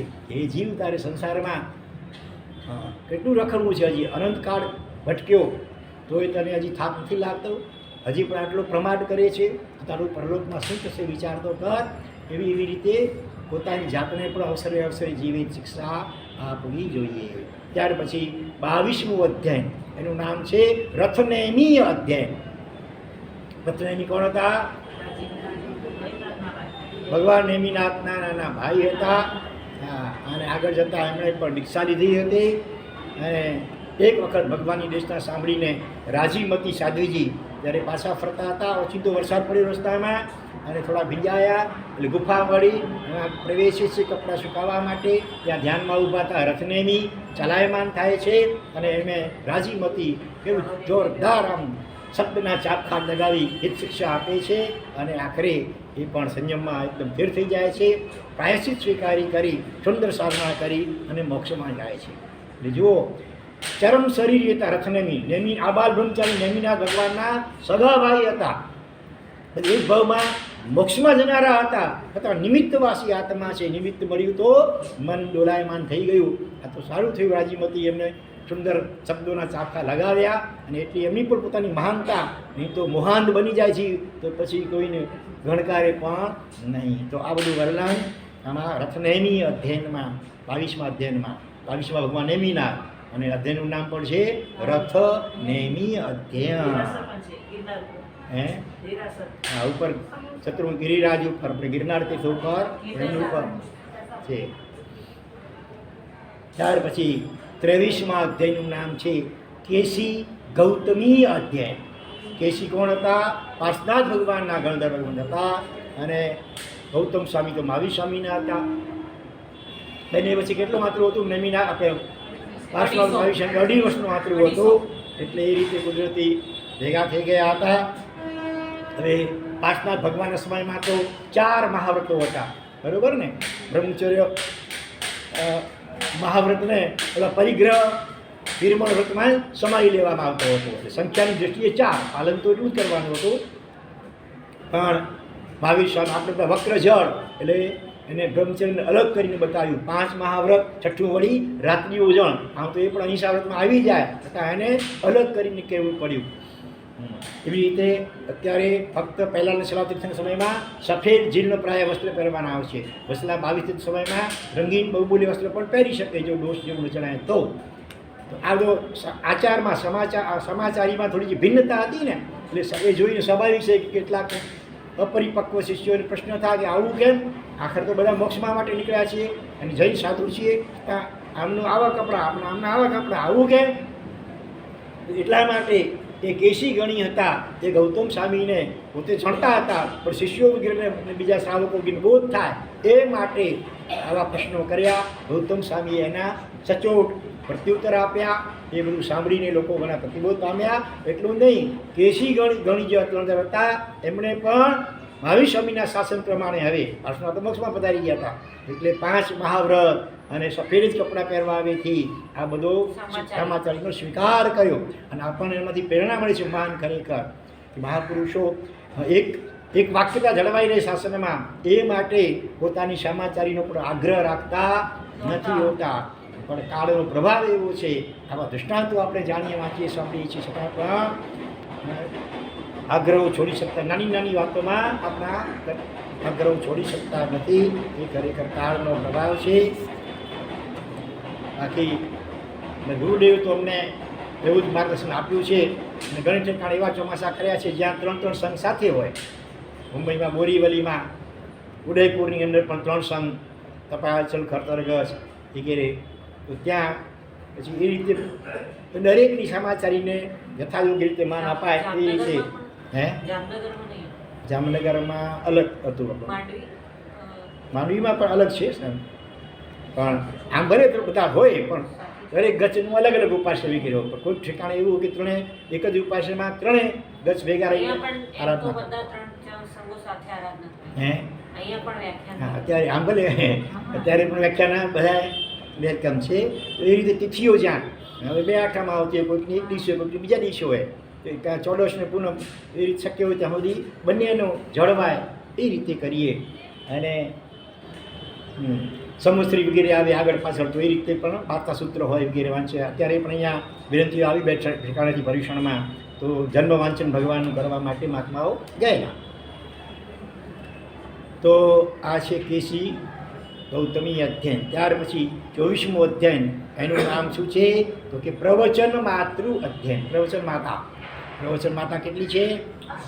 8 પ્રવચન માતા, 5 સમિતિ અને 3 ગોપી.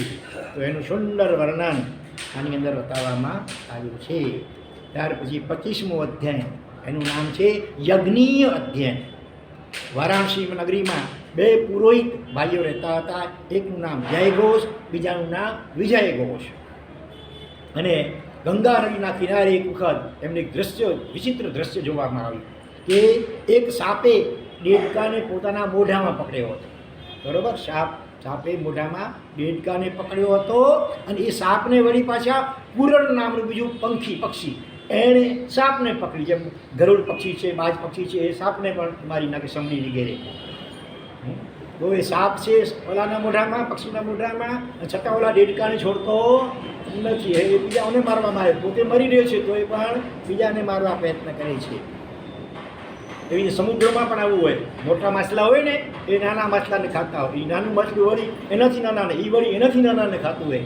એને મત્સ્ય ગલાગલ ન્યાય કહેવાય. મત્સ્ય એટલે માછલું, ગલાગલ એકબીજાને ગળવું, ખાઈ જવું.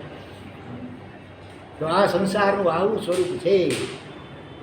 એ જોઈ કરી અને જયઘોષનો આત્મા જાગી ગયો. આપણે આવા કેટલા દૃષ્ટાંતો સાંભળીએ, વાંચીએ, પણ આપણે હજી જોઈએ એવા જાગતા નથી. છેવટે બધા જ યમરાજા નામના કુરરના પંખીમાં મોઢામાં છીએ આપણે બધા.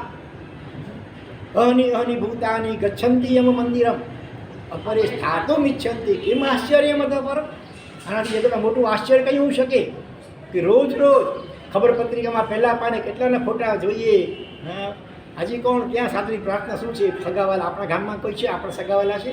એટલો વિચાર કરીને અટકી દઈએ. પણ આપણો નંબર પણ આ રીતે પહેલા પાને ફોટાથી છપાશે અને પ્રાર્થના રાખેલ છે. અથવા લૌકિક વ્યવહાર બંધ છે, ઘરે આવવાની તસવીર એવી નહીં, બહાર નૌકાર ગણી લેવાના, આવું આપણા માટે છપાવવાનું છે. એ વિચાર આવતો નથી જીવને. અને એવો અવસર આવે એનાથી પહેલાં જે કંઈ થોડો ઘણો અનિશ્ચિત સમય મળ્યો છે એના દ્વારા વિશેષ પ્રકારે આત્મસાધના કરી લઈએ એવો જીવને વિચાર નથી આવતો.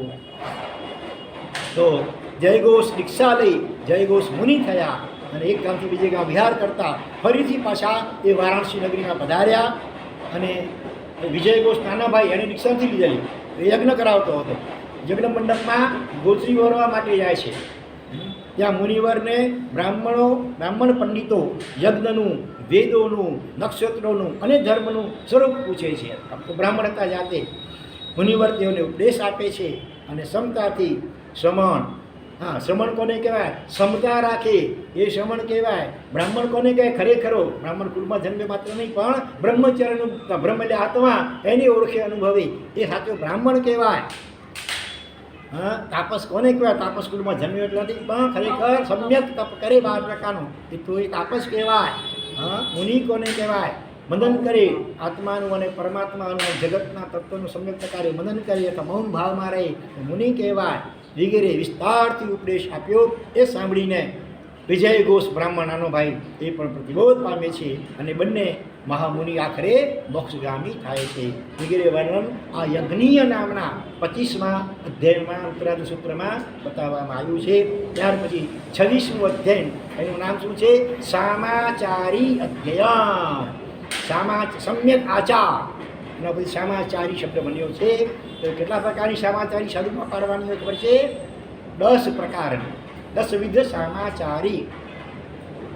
હા, જેમ કે આવશ્યકી ઉપાસથી બહાર જવું હોય ઔષધમાં પણ તો તમે બોલો આવશ્ય એ બોલીને જવું જોઈએ કે આવશ્યક કાર્ય માટે જાઉં છું, એમને ફરવા રખડવા પણ જતું નથી હોતો. પ્રવેશ કરો ત્યારે નિષેધિકી કે હવે અહીંયા દેરાસર કાંઈ ઉપાસનામાં સંસારમાં કોઈ વિચારવાની વર્તન કરીશ નહીં. એ આચાર સમ્યક એનો નિષેધિકી સામાચારી કહેવાય. આ પૃચ્છના કંઈ પણ કાર્ય હોય તો ગુરુને પૂછીને કરવાનું. આ પૃચ્છના પ્રતિપૃચ્છા, ફરી પાછું બીજી વાર પણ અવસરે ગુરુએ કંઈ આજ્ઞા કરી હોય અને અવસરે વળી બીજી વાર કાર્ય કરવાનો તો વળી પાછું એકવાર પૂછી લે, ગુરુદેવ આ બધું કરવું છે ને. પ્રતિપૃચ્છના, છંદના, નિમંત્રણા, ગોત્રી વાપરવા માટે વિનંતી કરવાની બીજાને પણ, ગોરી આવ્યા પછી પણ. ઈચ્છાકાર, કંઈ કાર્ય કરાવવું હોય તો પછી સીધી ઓર્ડર નહીં કરવાનો, નાનાને પણ આ કાર્ય કરવાનું છે, તમારે અનુકૂળતા છે, કરી શકશો, કરશો એમ પૂછવાનું અને સામી વ્યક્તિ પોતાની ઈચ્છાથી તૈયાર થાય એ રીતે પ્રયત્ન કરવાનો. મિચ્છાકાર, ભૂલચૂક થઈ ગયો, મિચ્છામી ડુક્કડમ, સોરી નહીં. જૈન શાસનનો જે શબ્દ છે મિચ્છામી ડુક્કડમ એ બોલવું જોઈએ, એમાં અહંકાર વચ્ચે ન લાવવો જોઈએ. તથાકાર સમાચારી 8મી, ગુરુ વગેરે વડીલ વગેરે કંઈ પણ આજ્ઞા કરે, કંઈ કાર્ય તો કહતી છમ કહતી, હું પણ એમ જ કરવા ઈચ્છું છું વગેરે. અભ્યુત્થાન સમાચારી, એટલે ગુરુ કે વડીલ આવે ત્યારે ઊભા થઈ જવું જોઈએ બહુમાનપૂર્વક. બેઠા બેઠા જવાબ નહીં આપવાનો. ગુરુ ઊભા હોય, વડીલ ઊભા હોય, આપણે બેઠા બેઠા વડીલ નહીં કહેવાય. અને 10મું છે સંપદા, તો વિશિષ્ટ જ્ઞાનાભ્યાસ વગેરે માટે અન્ય સમુદાય કે ગચ્છમાં ગુરુની આજ્ઞાપૂર્વક જઈને અભ્યાસ કરો. સંપદા સમાચારી, આ 10 પ્રકારની સમાચારીનું સુંદર વિસ્તારથી વર્ણન આ 26મા સમાચારી અધ્યયનમાં છે. ત્યાર પછી 27મું અધ્યયન, એનું નામ છે ખલુંકી અધ્યયન. ખલુંક કોને કહેવાય? ગળીઓ બળદ. બળદમાં હોય ને એટલો ભલો ઢગો હોય, બળદ સારો હોય, એમ જરા ખાલી ઈશારો કરે અને આમ ઉતાવળ ચાલવા કે દોડવા લાગી જાય. અને ગળીઓ બળદ હોય, ગળી અને પરવાણા ઘોંચવા પડે, મારવા પડે, ચાબુ ફટકારવું, જરાક હાલે બોડી ઠંડો પડી જાય, જરાક હાલે એટલે ઘડી પ્રેરણા કરવી પડે. કેટલાક શિષ્યો એવા આવે કે ગુરુનો ઈશારો સમજી જાય અને પ્રમાણ છોડીને સ્વાધ્યાય આદિમાં લાગી જાય. અને કેટલાક એવા પણ કે વારંવાર કહેવું પડે, ઘડી ગળિયા બળદ જેવા કહેવાય. તો આ રીતે ગર્ગ નામના મહામુનિ પોતાના આવા શિષ્યો પ્રમાદી હતા, ઘડી કહેવું પડે. એટલે આખરે એમને છોડીને પોતે અલગ સાધના કરવા લાગી જાય છે. 28મું અધ્યયનું નામ છે મોક્ષ માર્ગ અધ્યયન. મોક્ષ માર્ગ શું છે? સમ્યક દર્શન જ્ઞાન ચારિત્રાણી મોક્ષ માર્ગ. તત્વાર્થાદિક સૂત્રનું પહેલું સૂત્ર છે. હા, તો સમ્યક દર્શન, સમ્યક જ્ઞાન, સમ્યક ચારિત્ર રૂપી મોક્ષ માર્ગ વિસ્તારથી વર્ણન. એની સાથે દ્રવ્ય ગુણને પર્યાય, એના ઉપર ઉપાધ્યાય સ્વામીજી મહારાજે ગુજરાતીમાં રાસ રચ્યો છે. કેટલી બધી ઘણી ઢાળો છે, બહુ અઘરો છે ગુજરાતીમાં, હોવા છતાં પણ બહુ કઠિન છે. દ્રવ્ય ગુણ પર્યાયનો એની વિચારણા છે, 9 તત્વની વાત છે. પછી 10 પ્રકારે સમ્યકના 10 પ્રકાર વર્ણ્યા છે. સમ્યક રુચિ, બરાબર? તો કોઈક નિસર્ગ રુચિ હોય, કુદરતી રીતે જ આત્માનો રુચિ હોય. કોઈ પડી ઉપદેશ રુચિ, ઉપદેશ સાંભળે ત્યારે એને રુચિ જાગે. કેટલાક આજ્ઞા રુચિ, ભગવાનની આજ્ઞા છે તો એનું પાલન કરવાની રુચિ. સૂત્ર રુચિ, કોઈકને સૂત્ર સાંભળવાની બહુ ઈચ્છા હોય, રુચિ હોય. કોઈક બીજ રુચિ, સૂત્ર નાનકડા સૂત્ર, બીજ રુચિ એની રુચિ. કોઈક અભિગમ રુચિ, કોઈ વિસ્તારથી સાંભળવાની રુચિ હોય. કોઈ કે સંક્ષેપમાં સમજાવો, લાંબુ યાદ નથી રહેતું. અને કેટલાક જરા મેં વિગતવાર સમજાવો, સંક્ષેપમાં અમને સમજાતું નથી. આમ અલગ અલગ ખોપરીઓ બધી હોય. દરેકની રુચિ મુંડે મતિર ભિન્ના, એ મુંડે રુચિર ભિન્ના પણ હોય છે. કોઈ ક્રિયા રુચિ હોય, બહુ ક્રિયા સારી રીતે કરે એકદમ. જ્ઞાન રુચિ હોય, સંક્ષેપ રુચિ, ધર્મ રુચિ, એમ 10 પ્રકારના સમ્યક બતાવ્યા. અને સાથે 5 પ્રકારના ચારિત્ર, જેનું વર્ણન પણ ગઈકાલે કે 2 દિવસ પહેલાં આવ્યું હતું. સામાયિક ચારિત્ર છે, સ્થાપનીય ફરિયાદ શુદ્ધિ, સૂક્ષ્મ સંપ્રાય અને યથાખ્યાત ચારિત્ર. આ બધું વર્ણન 28મા અધ્યયનમાં છે મોક્ષ માર્ગમાં. 29મો અધ્યાય, એનું નામ છે સમ્યક્ત પરાક્રમ અધ્યાય. સમ્યક્ત પામવા માટે જોઈએ પરાક્રમ, પુરુષાર્થ કરવો જોઈએ. એમાં 73 બાબતો બધી 73 મુદ્દાઓ બતાવવામાં આવ્યા છે. 73 પ્રકારે સમ્યક્તની વિચારણા છે. સમ્યક્તના 73 નામો છે. દરેકને ઓળખાવી અને એનાથી થતા લાભ એનું વિસ્તારથી વર્ણન કરવામાં આવ્યું છે. પછી 30મો અધ્યાય, એનું નામ છે તપો માર્ગ અધ્યયન. તપના કેટલા પ્રકાર છે ટોટલ?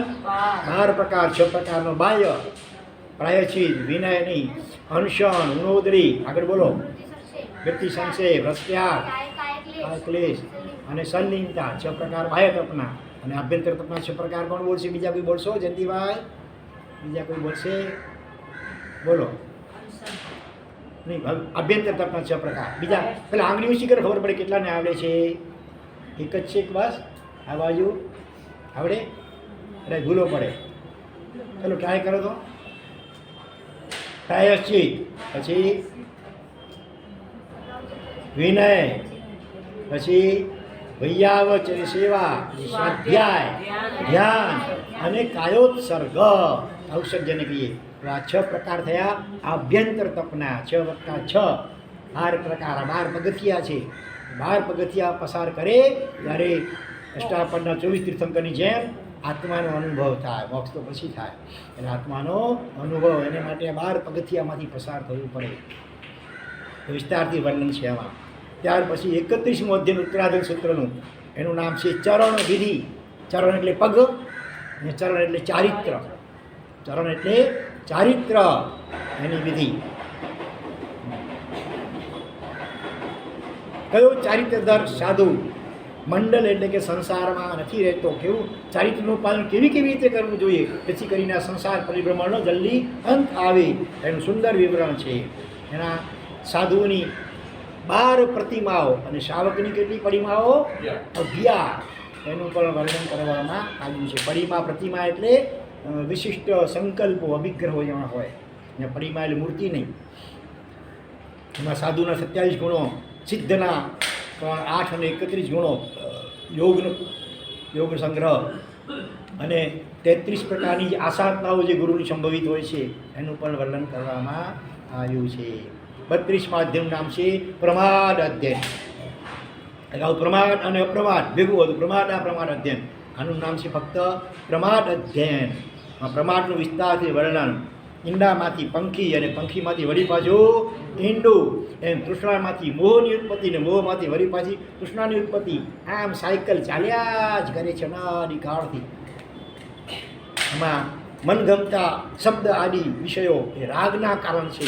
અણગમતા શબ્દ આદિ વિષયો એ દ્વેષના કારણ છે. અને બંનેમાં સમભાવમાં રહે એ વિતરાગ દશાને પ્રાપ્ત કરી શકે છે.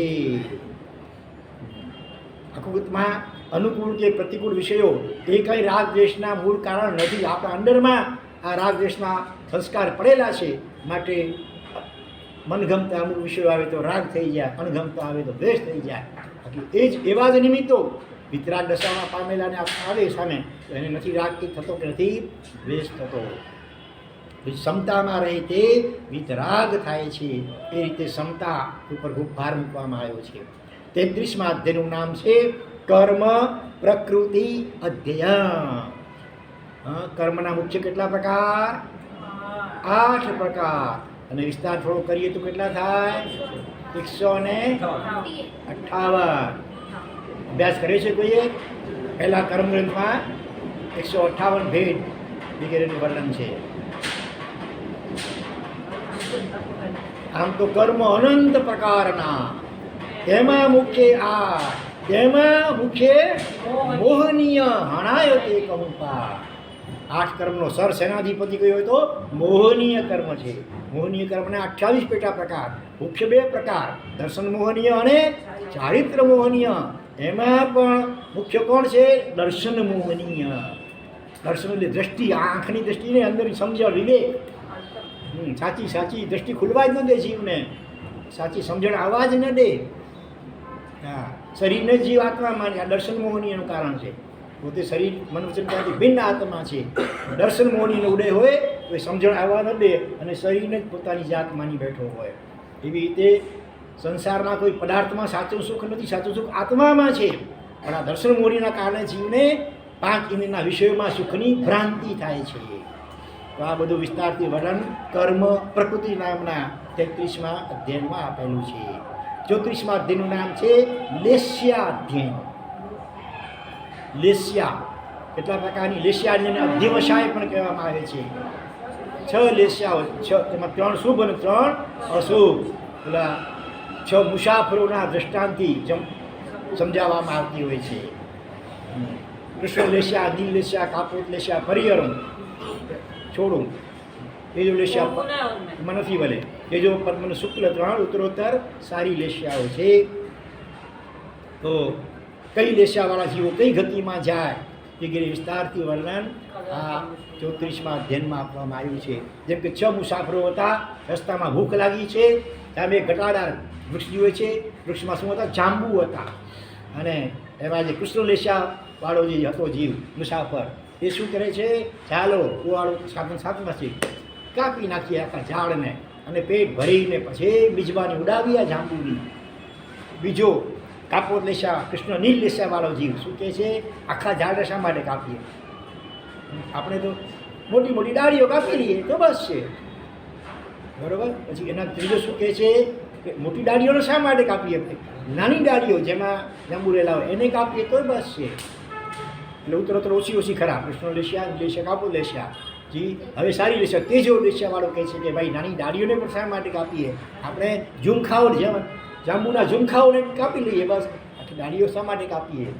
પછી 5મો કહે છે આખા ઝુમખાને શા માટે કરીએ? આપણે તો પાકા જાંબુથી કામ છે ને, કાચા જાંબુને શા માટે તોડીએ ફોકટ? આપણે મત વીણી લઈએ પાકા જાંબુ. 6ઠું શું કહે છે કે ભાઈ ઉપર આ શું જરૂર છે? નીચે આટલા બધા વેરાળા પાકા પડી ગયા હોય નીચે, બસ એનાથી પેટ ભરી લઈએ. ઉપર હશે તો વળી બીજા મુસાફરોને કામ લાગશે એટલે બીજાનો વિચાર કરે છે. આ પાછલા 3 અનુક્રમે બીજાનો વિચાર કરે છે. એટલે ઉત્તરોત્તર સારા. આ તો એક સ્થૂળ દાખલા આપ્યા છે એવી રીતે. પણ સંસારમાં આપણા જે અધ્યવસાય કે ભાવો કે પરિણામો છે ને એને અલગ આ 6 તો મુખ્ય અને પેટા પ્રકાર કે તો અસંખ્ય પણ થઈ જાય. તો સતત આપણા અંદરના ભાવો કેવા છે, પરિણામ કેવા છે, એના ઉપર વોચ રાખવાની જરૂર છે. બેઠા હોય દેરાસર કે ઉપાસના કે ધર્મસ્થાનમાં કે કટાશના ઉપર આત્માએ ભલે માળા ફરતી હોય, પણ આ અંદરમાં પરિણામ કેવા ચાલે છે. પ્રસન્નચંદ્ર રાજ્ય દૃષ્ટાંત શું પ્રસિદ્ધ છે? સાધુ વેશમાં હતા, સાધનાની મુદ્રામાં હતા, કેવી છતાં 7મી અલગ ભગવાને કઈ કરી? અધ્યવસાયના કારણે, લેસ્યાના કારણે. લેસ્યા શબ્દનો અર્થ જ એ છે શ્લિષ્યતે આત્મા કર્મ બી અનૈતિશ અનયાતિ લેસ્યા. જેના વડે જીવ કર્મથી કર્મ આશ્લેષ થાય. આશ્લેષ એટલે જોડાણ, આત્મા અને કર્મનું જોડાણ જેનાથી થાય એ લેસ્યા. એટલે આપણા પરિણામ કહો, અંદરના ભાવ કહો કે અધ્યવસાય કહો. તો અધ્યવસાય ન બગડે એની ખાસ કાળજી રાખવાની. લેટ ગો કરો. સગા ભાઈ વચ્ચે ઘણીવાર પૈસાને ખાતર કેટલા મન બગડે ને આખી જિંદગી કેસો ચાલ્યા કરે. કેટલા પરિણામ, એ નુકસાન કેટલું છે? આ થોડા ઘણા લાખ રૂપિયા કે થોડી ઘણી જમીન કે જે કંઈ હોય એ તો મામૂલી વસ્તુ છે. એના નિમિત્તે આપણે અધ્યવસાય બગાડીએ પોતાના પરિણામો અને ચીકણા કર્મો બાંધીએ અને દુર્ગતિની પરંપરા સર્જાય. એ નુકસાન એટલા ભયંકર છે એનો જે વિચાર કરતો નથી. એટલે જે જતું કરવું પડે જવા દો, પણ પરિણામ ન બગાડો. સંબંધ ન તોડો કોઈની સાથે પણ સંબંધ. પછી આવે છે 35મો અધ્યાય. એનું નામ છે અનઘાર માર્ગ ગતિ. અનઘાર એટલે અણઘાર સાધુ, અઘાર એટલે ઘર, અનઘાર એટલે ઘર વગરના એટલે સાધુ. અને એનો માર્ગ સાધુપણાનો માર્ગ અને એની ગતિ. મોક્ષ માર્ગે આવેલા સાધુએ કેવા માર્ગે જવું, કેવા આચાર પાડવા જેથી કર્મક્ષય કરી અને મોક્ષને પામી શકે એનું વિશેષ વિવેચન 35મા છે અધ્યયનમાં. અને છેલ્લું 36મા અધ્યાયનું નામ શું છે? જીવા જીવ વિભક્તિ. વિભક્તિ એટલે છૂટા પડો. જીવ અને અજીવ, જળ અને ચેતન, એને છૂટા પાડવાની વાત છે ભાઈ. આ શરીર જળ છે અને આપણા અંદર આત્મા છે ચેતન છે. અત્યારે દૂધ અને પાણીની જેમ એકમેક થઈ ગયા છે, લોખંડને અગ્નિની જેમ એકમેક થઈ ગયા છે. પણ જે હંસ હોય ને એના ચાંચમાં એવો ગુણ રહેલો હોય દૂધ ને પાણી મિશ્રિત થયેલા હોય, દૂધ અંદર જાય તો પાણી સાઈડમાંથી નીકળી જાય ઓટોમેટિક. ચાંચમાં એવું હોય છે. ખટાશ અમુક પ્રકારની ચાંચમાં જે દૂધ હોય ને એ ફોડા ખટાશ દૂધ ફાટી જાય ને એ ફોડા જેવું થઈ જાય એ પેટમાં જાય અને પાણી સાઈડમાંથી નીકળી જાય. તો મુનિને સાધક આત્માને હંસની ઉપમા આપવામાં આવી છે. જળ એવું આ શરીર પાણી જેવું અને આત્મા ચેતન એ દૂધ જેવું છે. એ શરીરથી ભિન્ન આત્માનો અનુભવ કરો એવી પ્રેરણા મુખ્યત્વે છે. સાથે સાથે અજીવના કેટલા પ્રકાર, જીવ તો આત્મા, અજીવના ધર્માસ્તી કાય, અધર્માસ્તી કાય, આકાશાસ્તી કાય, પૂતગલાસ્તી કાય અને કા. એમાં પણ ફક્ત પૂતગલાસ્તી કાય દેખાય છે, આ બધું પૂતગલ છે, બાકી બધા અરૂપી છે, અદ્રશ્ય છે. ધર્માસ્તી કાય, અધર્માસ્તી કાય, આકાશાસ્તી કાય અને કા. તો આ બધા 6 દ્રવ્યનું વિગતવાર વિસ્તારથી વર્ણન કરવામાં આવ્યું છે. એની સાથે સાથે જીવના 563 ભેદ વગેરે. હા, આમાં 5 પ્રકારની ભાવના, કાંડર્પ, અભિયોગી, કિલ્બિષિક, મોહ અને આસુરી, એવી 5 પાપી ભાવનાઓ જે ન કરવા યોગ્ય છે એનું પણ સ્વરૂપ બતાવ્યું છે. ઉત્તરાધન સૂત્રના આ અધ્યયનની 266મી ગાથામાં સ્પષ્ટ નિર્દેશ છે કે આ 36 અધ્યાયનો પ્રગટ કરી એટલે કે વર્ણવી પછી પ્રભુ મહાવીર સ્વામી મોક્ષે ગયા. ભગવાન અંતિમ દેશના ધર્મ દેશના પૂરી કરી સમવસ્ત્રમાંથી બહાર નીકળી વળી પાછા હસ્તિપાલ રાજાની જીર્ણ કચેરીમાં ગયા. ત્યાં પ્રભુએ અંતિમ વાર ઓયમાં હે ભૂતમ એ શબ્દ પ્રયોગ કર્યો. ગૌતમ સ્વામી રોમાંચિત થઈ ગયા. પ્રભુએ અંતિમ વાર ગૌતમ સ્વામી કહ્યું, હે ગૌતમ, હે ગોયમ. શું કહ્યું પછી? બાજુના ગામમાં ક્યાં કોને પ્રતિબોધવા? દેવ શર્મા બ્રાહ્મણને પ્રતિબોધ કરીને આવો. જો અહીંયા ગૌતમ સ્વામી પ્રભુના સૌથી મોટા પહેલા જ્યેષ્ઠ ગણધર છે. રુદ્રના સ્વામી પણ હાજર છે, બીજા પણ 9 ગણનો. એ તો આ પહેલાં જ મોક્ષમાં વિદાવી ગયા હતા. અત્યારે 2 રહ્યા હતા, છેલ્લા 2 ગણધર, ગૌતમ સ્વામીને સુધર્મા સ્વામી. પ્રભુની નિશ્રામાં 30 વર્ષ રહ્યા ગૌતમ સ્વામી. અત્યાર સુધી ભગવાનની દરેક આજ્ઞાને ગૌતમ સ્વામીએ અહોભાવપૂર્વક સ્વીકારી હતી. એમાં જરાય નનું નક્કો નહીં, હા આમ નતા કર્યું. એણે વિનય સમર્પણ એમનો આત્મસાત થયેલો ગુણ છે. તેથી જ ગૌતમ સ્વામીએ કડીક જ્યારે, હે ગૌતમ, આનંદ શ્રાવક સાચા છે, તમારી ભૂલ થઈ, જાઓ માફી માગી આવો, ત્યારે કડવી લાગતી આજ્ઞાઓ પણ સહર્ષ અને સહજ ભાવે સ્વીકારી, કોઈ દલીલ ન કરી. પણ આજે પરિસ્થિતિ સાવ અલગ છે. પ્રભુ કંઈ વિના કારણે રાતના આ રીતે ધર્મદેશના આપે નહીં, બરાબર? આ તો પહેલાં છેલ્લા પ્રહરમાં દેશના આપે, રાતના તો આપે નહીં.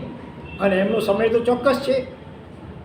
અને ધનતેરસથી રાત્રે આ રીતે ધર્મદેશના કેમ શરૂ કરી, એ પણ અખંડ ધારાએ આટલા બધા પ્રહર પ્રભુએ ક્યારેય પણ એવા મહાન આશય વિના કોઈ પ્રવૃત્તિ કરી નથી.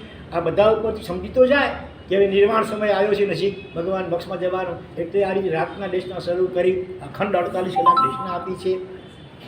તો આ ધર્મ દેશનાનું શું પ્રયોજન? અરે આનો અર્થ એવો હશે કે હવે નજીકમાં જ પ્રભુ નિર્વાણ પામશે ને તેથી એ પહેલાં પ્રભુ મન મૂકીને વરસ્યા. જો એવું હોય તો જે ક્ષણો પ્રભુની અંતિમ ક્ષણો ગણાય એ ક્ષણે પ્રભુના પ્રથમ ગણધર પ્રભુની સમક્ષ હોય કે અન્યત્ર ઉચિત પડે જ ગણાય ને. તમે પણ બોલાવ્યો દીકરાઓને, સગા બધાને બોલાવો, સગા પર ખાસ કરીને દીકરાઓને, એમાં પણ મોટો દીકરો તો ખાસ જોઈએ સાથે. અમેરિકા હોય ત્યાંથી અર્જન્ટ બોલાવ્યો તમે, બરાબર ને? સામે પ્રભુએ જે સૂચન કર્યું અને જે કે ભાઈ પ્રતિભા પમાડી આવો, શું એટલું બધું કાં અગત્યનું હતું?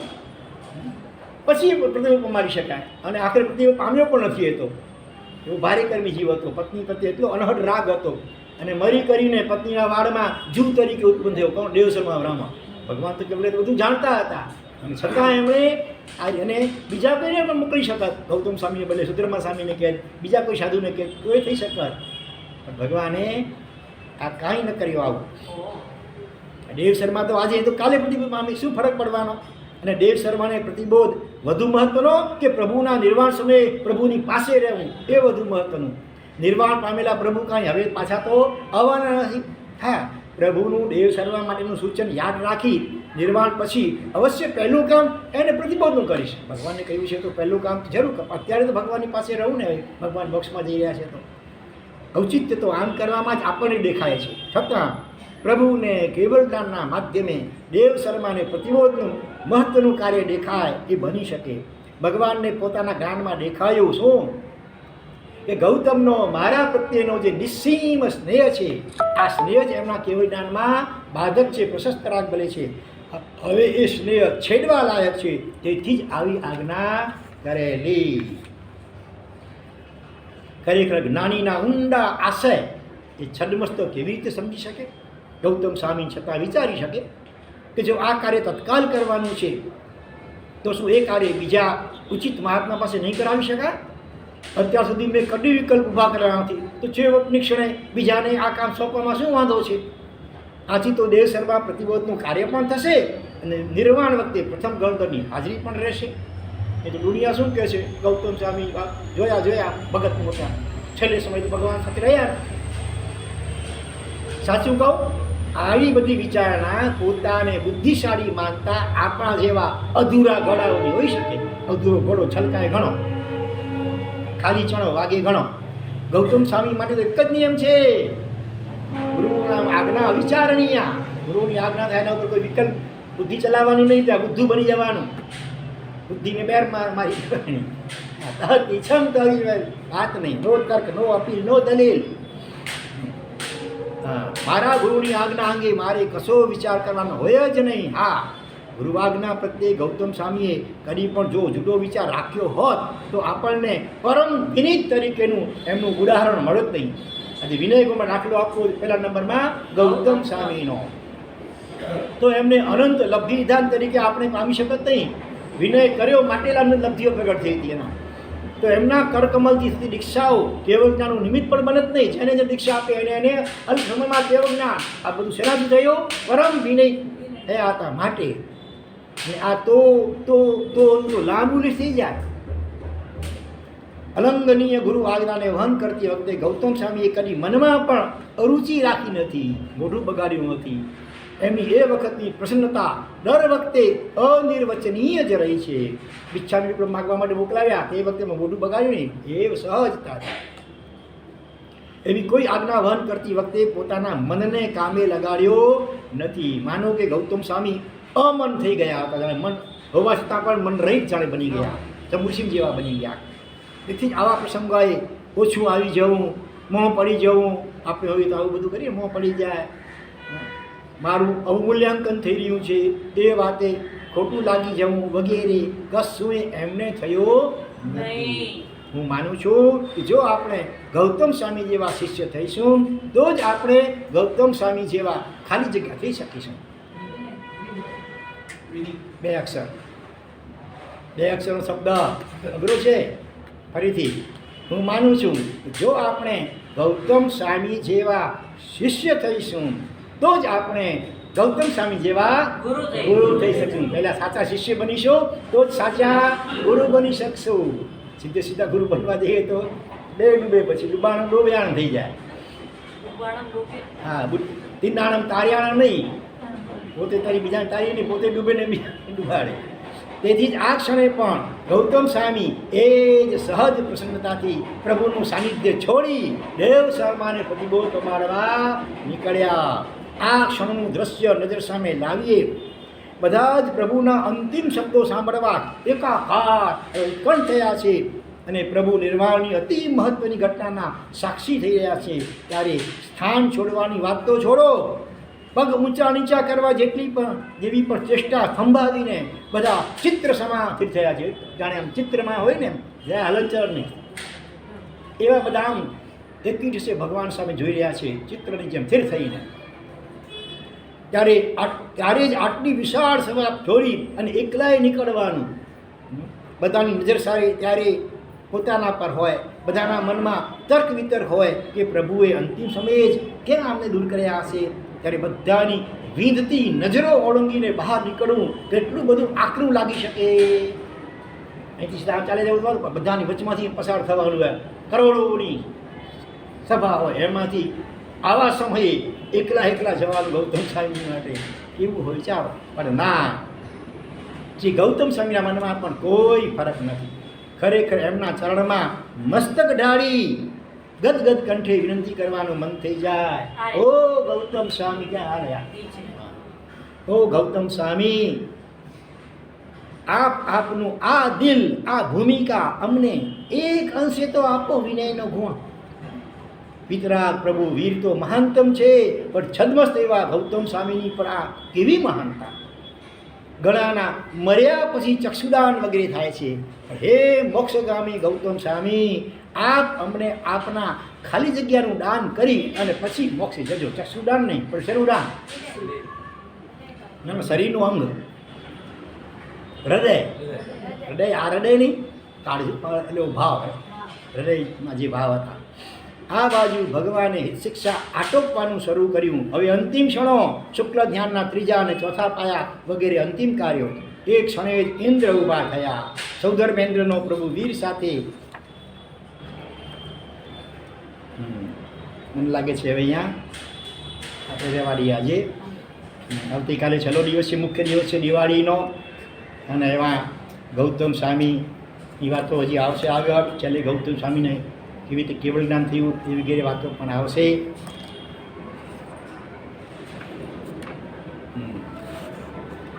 તો આવતીકાલનો ખાસ મહત્ત્વનો દિવસ છે, કોઈ ચૂકતા નહીં.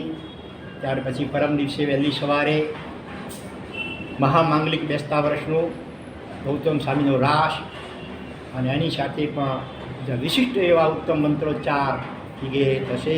એટલે સમયસર 6:15 વાગે, બરાબર ને? 6:15નો ટાઈમ પાવશે ને? હા, અને આવતીકાલે દિવાળીની રાત્રે જે જાપ કરવાના હોય છે, સૌથી પહેલાં ઓમ રીમ શ્રી લખ્યું છે મહાવીર સ્વામી સર્વજ્ઞાય નમઃ પહેલાં, પછી આવે મહાવીર સ્વામી પારંગતાય નમઃ, અને પછી ગૌતમ સ્વામી દેવજ્ઞાનાય નમઃ. દેખાતું નથી આમાં, આ છે એનો લીધા છે ગૌતમ સ્વામીને નમઃ, નીચે આ છે.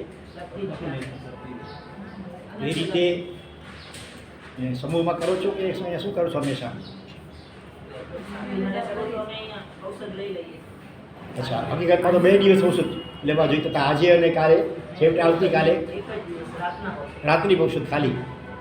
કેટલા જણા લો છો? 1-2 જણા? One man show. જેની જેટલી અનુકૂળતા એ પ્રમાણે પણ રાત્રિ જાગરણ કરી અને આ જાપ કરવા લક્ષ્ય રાખવાનું છે. સંસાર નિમિત્તે તો અનેક વાર ઉજાગરા કર્યા, પણ એમાં તો મોહનીય કર્મ બંધાયા. ત્યારે પરમાત્માનું મોક્ષ ગમન, આપણે એ અવસ્થાને યાદ કરીએ એ કાળમાં પહોંચી જવાનું. અત્યારે સાક્ષાત અને ભગવાન થોડી જ વારમાં મોક્ષમાં પધારવાના છે. આપણે એની દેશને સાંભળવા માટે આવેલા છીએ, અને એવા વખતે પ્રમાદ કરવો આપણને કેમ પોસાય કે પાલવે, ઊંઘ પણ આપણને કેમ આવે, બરાબર? એ રીતે પોતાની જાતને તૈયાર કરજો, અને જીવનમાં સાચી દિવાળી. હા હા, આવતીકાલે પણ હજી વર્ગમાં શક્રસ્તવ ચાલુ રહેશે ઉપર. આજે રૂમમાં ગોઠવ્યું શું કર્યું? ગઈકાલે શું થતું હતું, જે ચાલતો હતો મોટેથી, એને કારણે પાછળથી કોઈ ચૈતન્ય કરવા રસોડો આવે એને ખલેલ પડતું છે, એટલે કોઈ ગોળી બાજુ બંધ કરી નાખે. એટલા માટે આજે અમે વિચાર્યું છે કે દેરાસરની સામે જે રૂમ છે ને એમાં શરૂ થઈ ગયું, ચાલુ કર્યું, એમાં ફેરફાર કર્યો. અત્યારે જો કે વોલ્યુમ ઘટાડી નાખ્યું છે, અવાજ ઓછો કર્યો છે, એટલે કદાચ વાંધો નહીં આવે. પણ અમુક જણાએ મને કહ્યું કે હવે આ વર્ધમાન શબ્દ તો બધાને આવડે નહીં, અઘરું પડે, થોડું આવે, એટલે એને બદલે કંઈ નૌકારનું કે બીજું કંઈ રાખો તો એ પ્રમાણે કંઈ ફેરફાર થશે. કદાચ બેસતા વર્ષના માંગલિકમાં પણ મારા આ વખતે જરા જુદી વિચારણા ચાલે છે. વિશિષ્ટ કોટીના 35 મંત્રો બધા, એ મંત્રોચ્ચાર ચલાવજો બધા, અને પછી ગૌતમ સ્વામીનો રાસ્તો પાછી છેલ્લે હશે. આમ જનરલી અમુક સ્મરણો વગેરે પહેલું સ્મરણ તો હશે એમાં, પણ બાકી બધા વિશિષ્ટ બધા સાત્વિક મંત્રો. તો એ રીતે પણ સમયસર આવી કરી બેસતા વર્ષે પણ એ માંગલિક વગેરે શ્રવણ કરવાનું. ત્યાર પછી જિનાલયનું દ્વાર ઉદ્ઘાટન, બરાબર, એ પણ હશે. અને ભલે વિષય જ્યારે તો બધી આવતીકાલે. ચાલો, પ્રશ્નોત્તરી એટલે અડધું પતી પછી આવ્યા છો, લખતા હતા પહેલાં? ભલે, વાંધો નહીં. ચાલો, 18 અધ્યયન પૂરા થયા બરાબર, ત્યારે તો પધરામણી થઈ. અચ્છા, ચાલો તો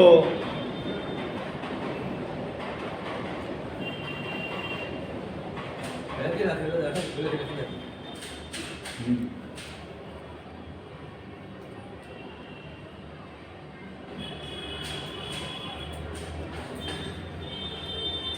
સાધુ કેવા હોય એવું જેમાં વર્ણન આવે છે એ અધ્યાયનું નામ.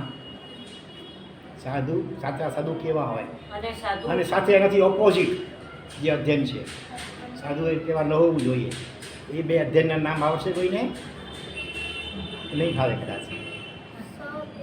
હા સ ભિક્ષુ અધ્યયન સ એટલે તે સાધુ કહેવાય એ આવા હોય તે સાચા સાધુ કહેવાય. એ સ ભિક્ષુ અધ્યયન અને ઓપોઝિટ પાપ નિર્ગંધ પાપ સમણી પાપી સાધુ. આપો ઇનામ આપો ભાઈ. પાપ શમણીય અધ્યયન.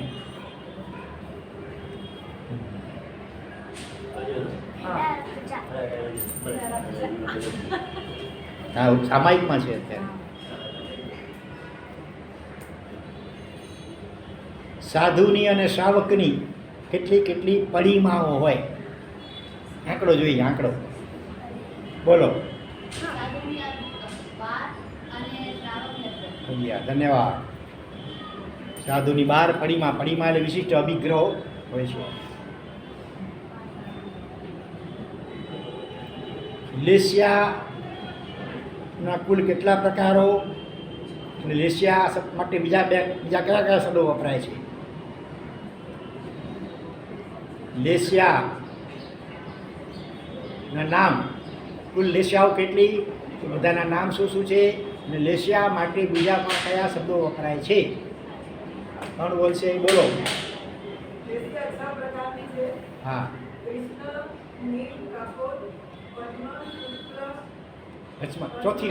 ચોથી રહી ગઈ ચોથી. કૃષ્ણ નીલ કાપોર.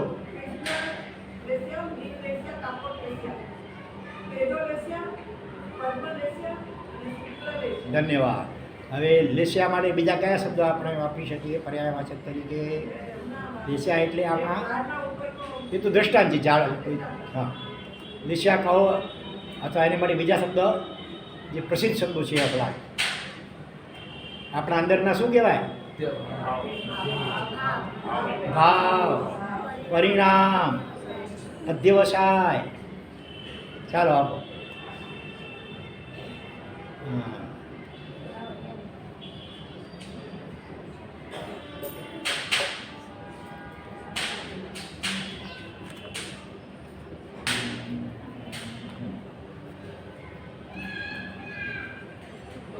જ્યાં 3 ગચ્છ સંયુક્ત રીતે હતા એવા કયા ઠેકાણે અમારા ચાતુર્માસ થયા? એવા 2 નામ આપો. આમ તો એકચ્યુઅલી 3 છે પણ આપણે અહીંયા 2નો ઉલ્લેખ કર્યો હતો એટલે જ મેં પૂછ્યું તમને. બીજા હજી કોઈ? હા એક ગયું ચોમાસું આ નહીં એનાથી આગલું ચોમાસું ત્યાં પણ હતું. ચાલો કોણ બોલશે? એક નહીં 2 આવડવા છે. 2 આવડવા જોઈએ. 2 જ્યાં 3 ગચ્છ સંયુક્ત રીતે આરાધના કરી ભેગા મળી અમારા ચોમાસા થયા હતા ત્યાં. એક રાજસ્થાનમાં છે.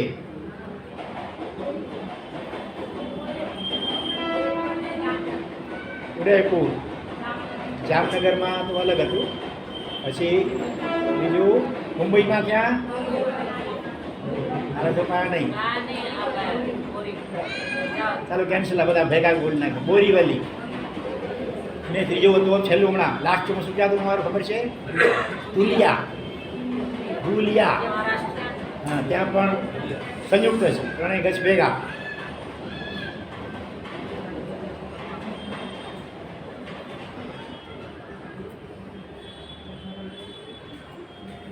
ચાલો સહેલો પ્રશ્ન ભાઈઓમાં જવાબ આપજો. ભગવાન મહાવીર સ્વામીએ ગૌતમ સ્વામીને છેલ્લી શું આજ્ઞા કરી અને એ પછી ક્યાં ઉત્પન્ન થયા? જયંતિભાઈ. હા બોલો મહેશભાઈ. હા દેવસરમાં કોણ હતા? જાતે કોણ હતા? પછી એ ક્યાં ઉત્પન્ન થયા? કેવા દેવરૂપમાં ઉત્પન્ન થયા? દેવસરમાં કે મોક્ષમાં ગયા? હા લીખમાં નહીં, લીખ જુ કે લીખ બન્યા જ્યાં વાડમાં. તે શર્મા બ્રાહ્મણ, જાતે કોણ હતા? બ્રાહ્મણ હતા. અને પત્નીના માથામાં, માથું કોનું? વાળ કોના? પત્નીના માથા. હા, એનાને એકબીજાના વાળ બહુ ગમતા હોય તો કુદરતની જાત ઉત્પન્ન થાય, આસક્તિ ત્યાં ઉત્પન્ન થઈ, જીવ તરીકે ઉત્પન્ન થયા. આપજો ભાઈ ઇનામ. એ જ આપે. એ પોતે જ લઈ લે. પોતે જ આપે. ઉમરસિંહભાઈ આપશે.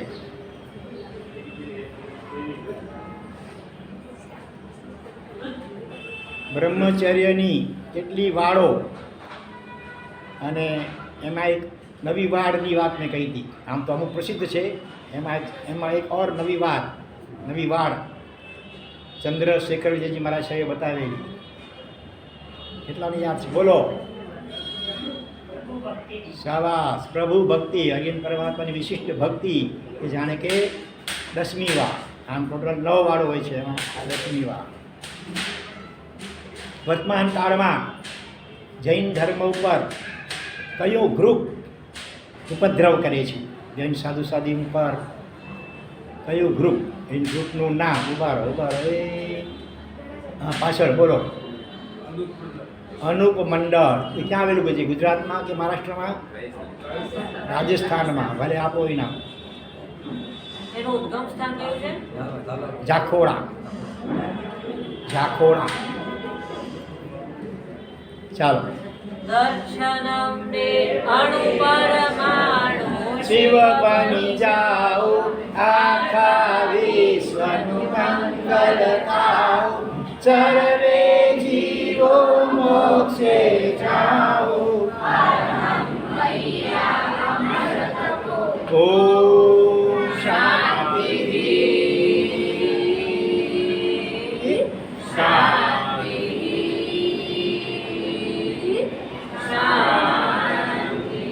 ત્રણેય લોકના સર્વે જીવોનો કલ્યાણ મંગલ અને શીઘ્ર મોક્ષ થાઓ. દેવી મંગલ ભાવના પૂર્વ નમો હરિહંતાણા, નમો આયરિયાણા, નમો લો એ સબ સાહુણા, સબ પાવપણાશણો, અડમાંગો ઈ મંગલ, નમો સિદ્ધાણામ, નમો ઉવજ્જાયાણામ, દેશો પંચ નમુકારો,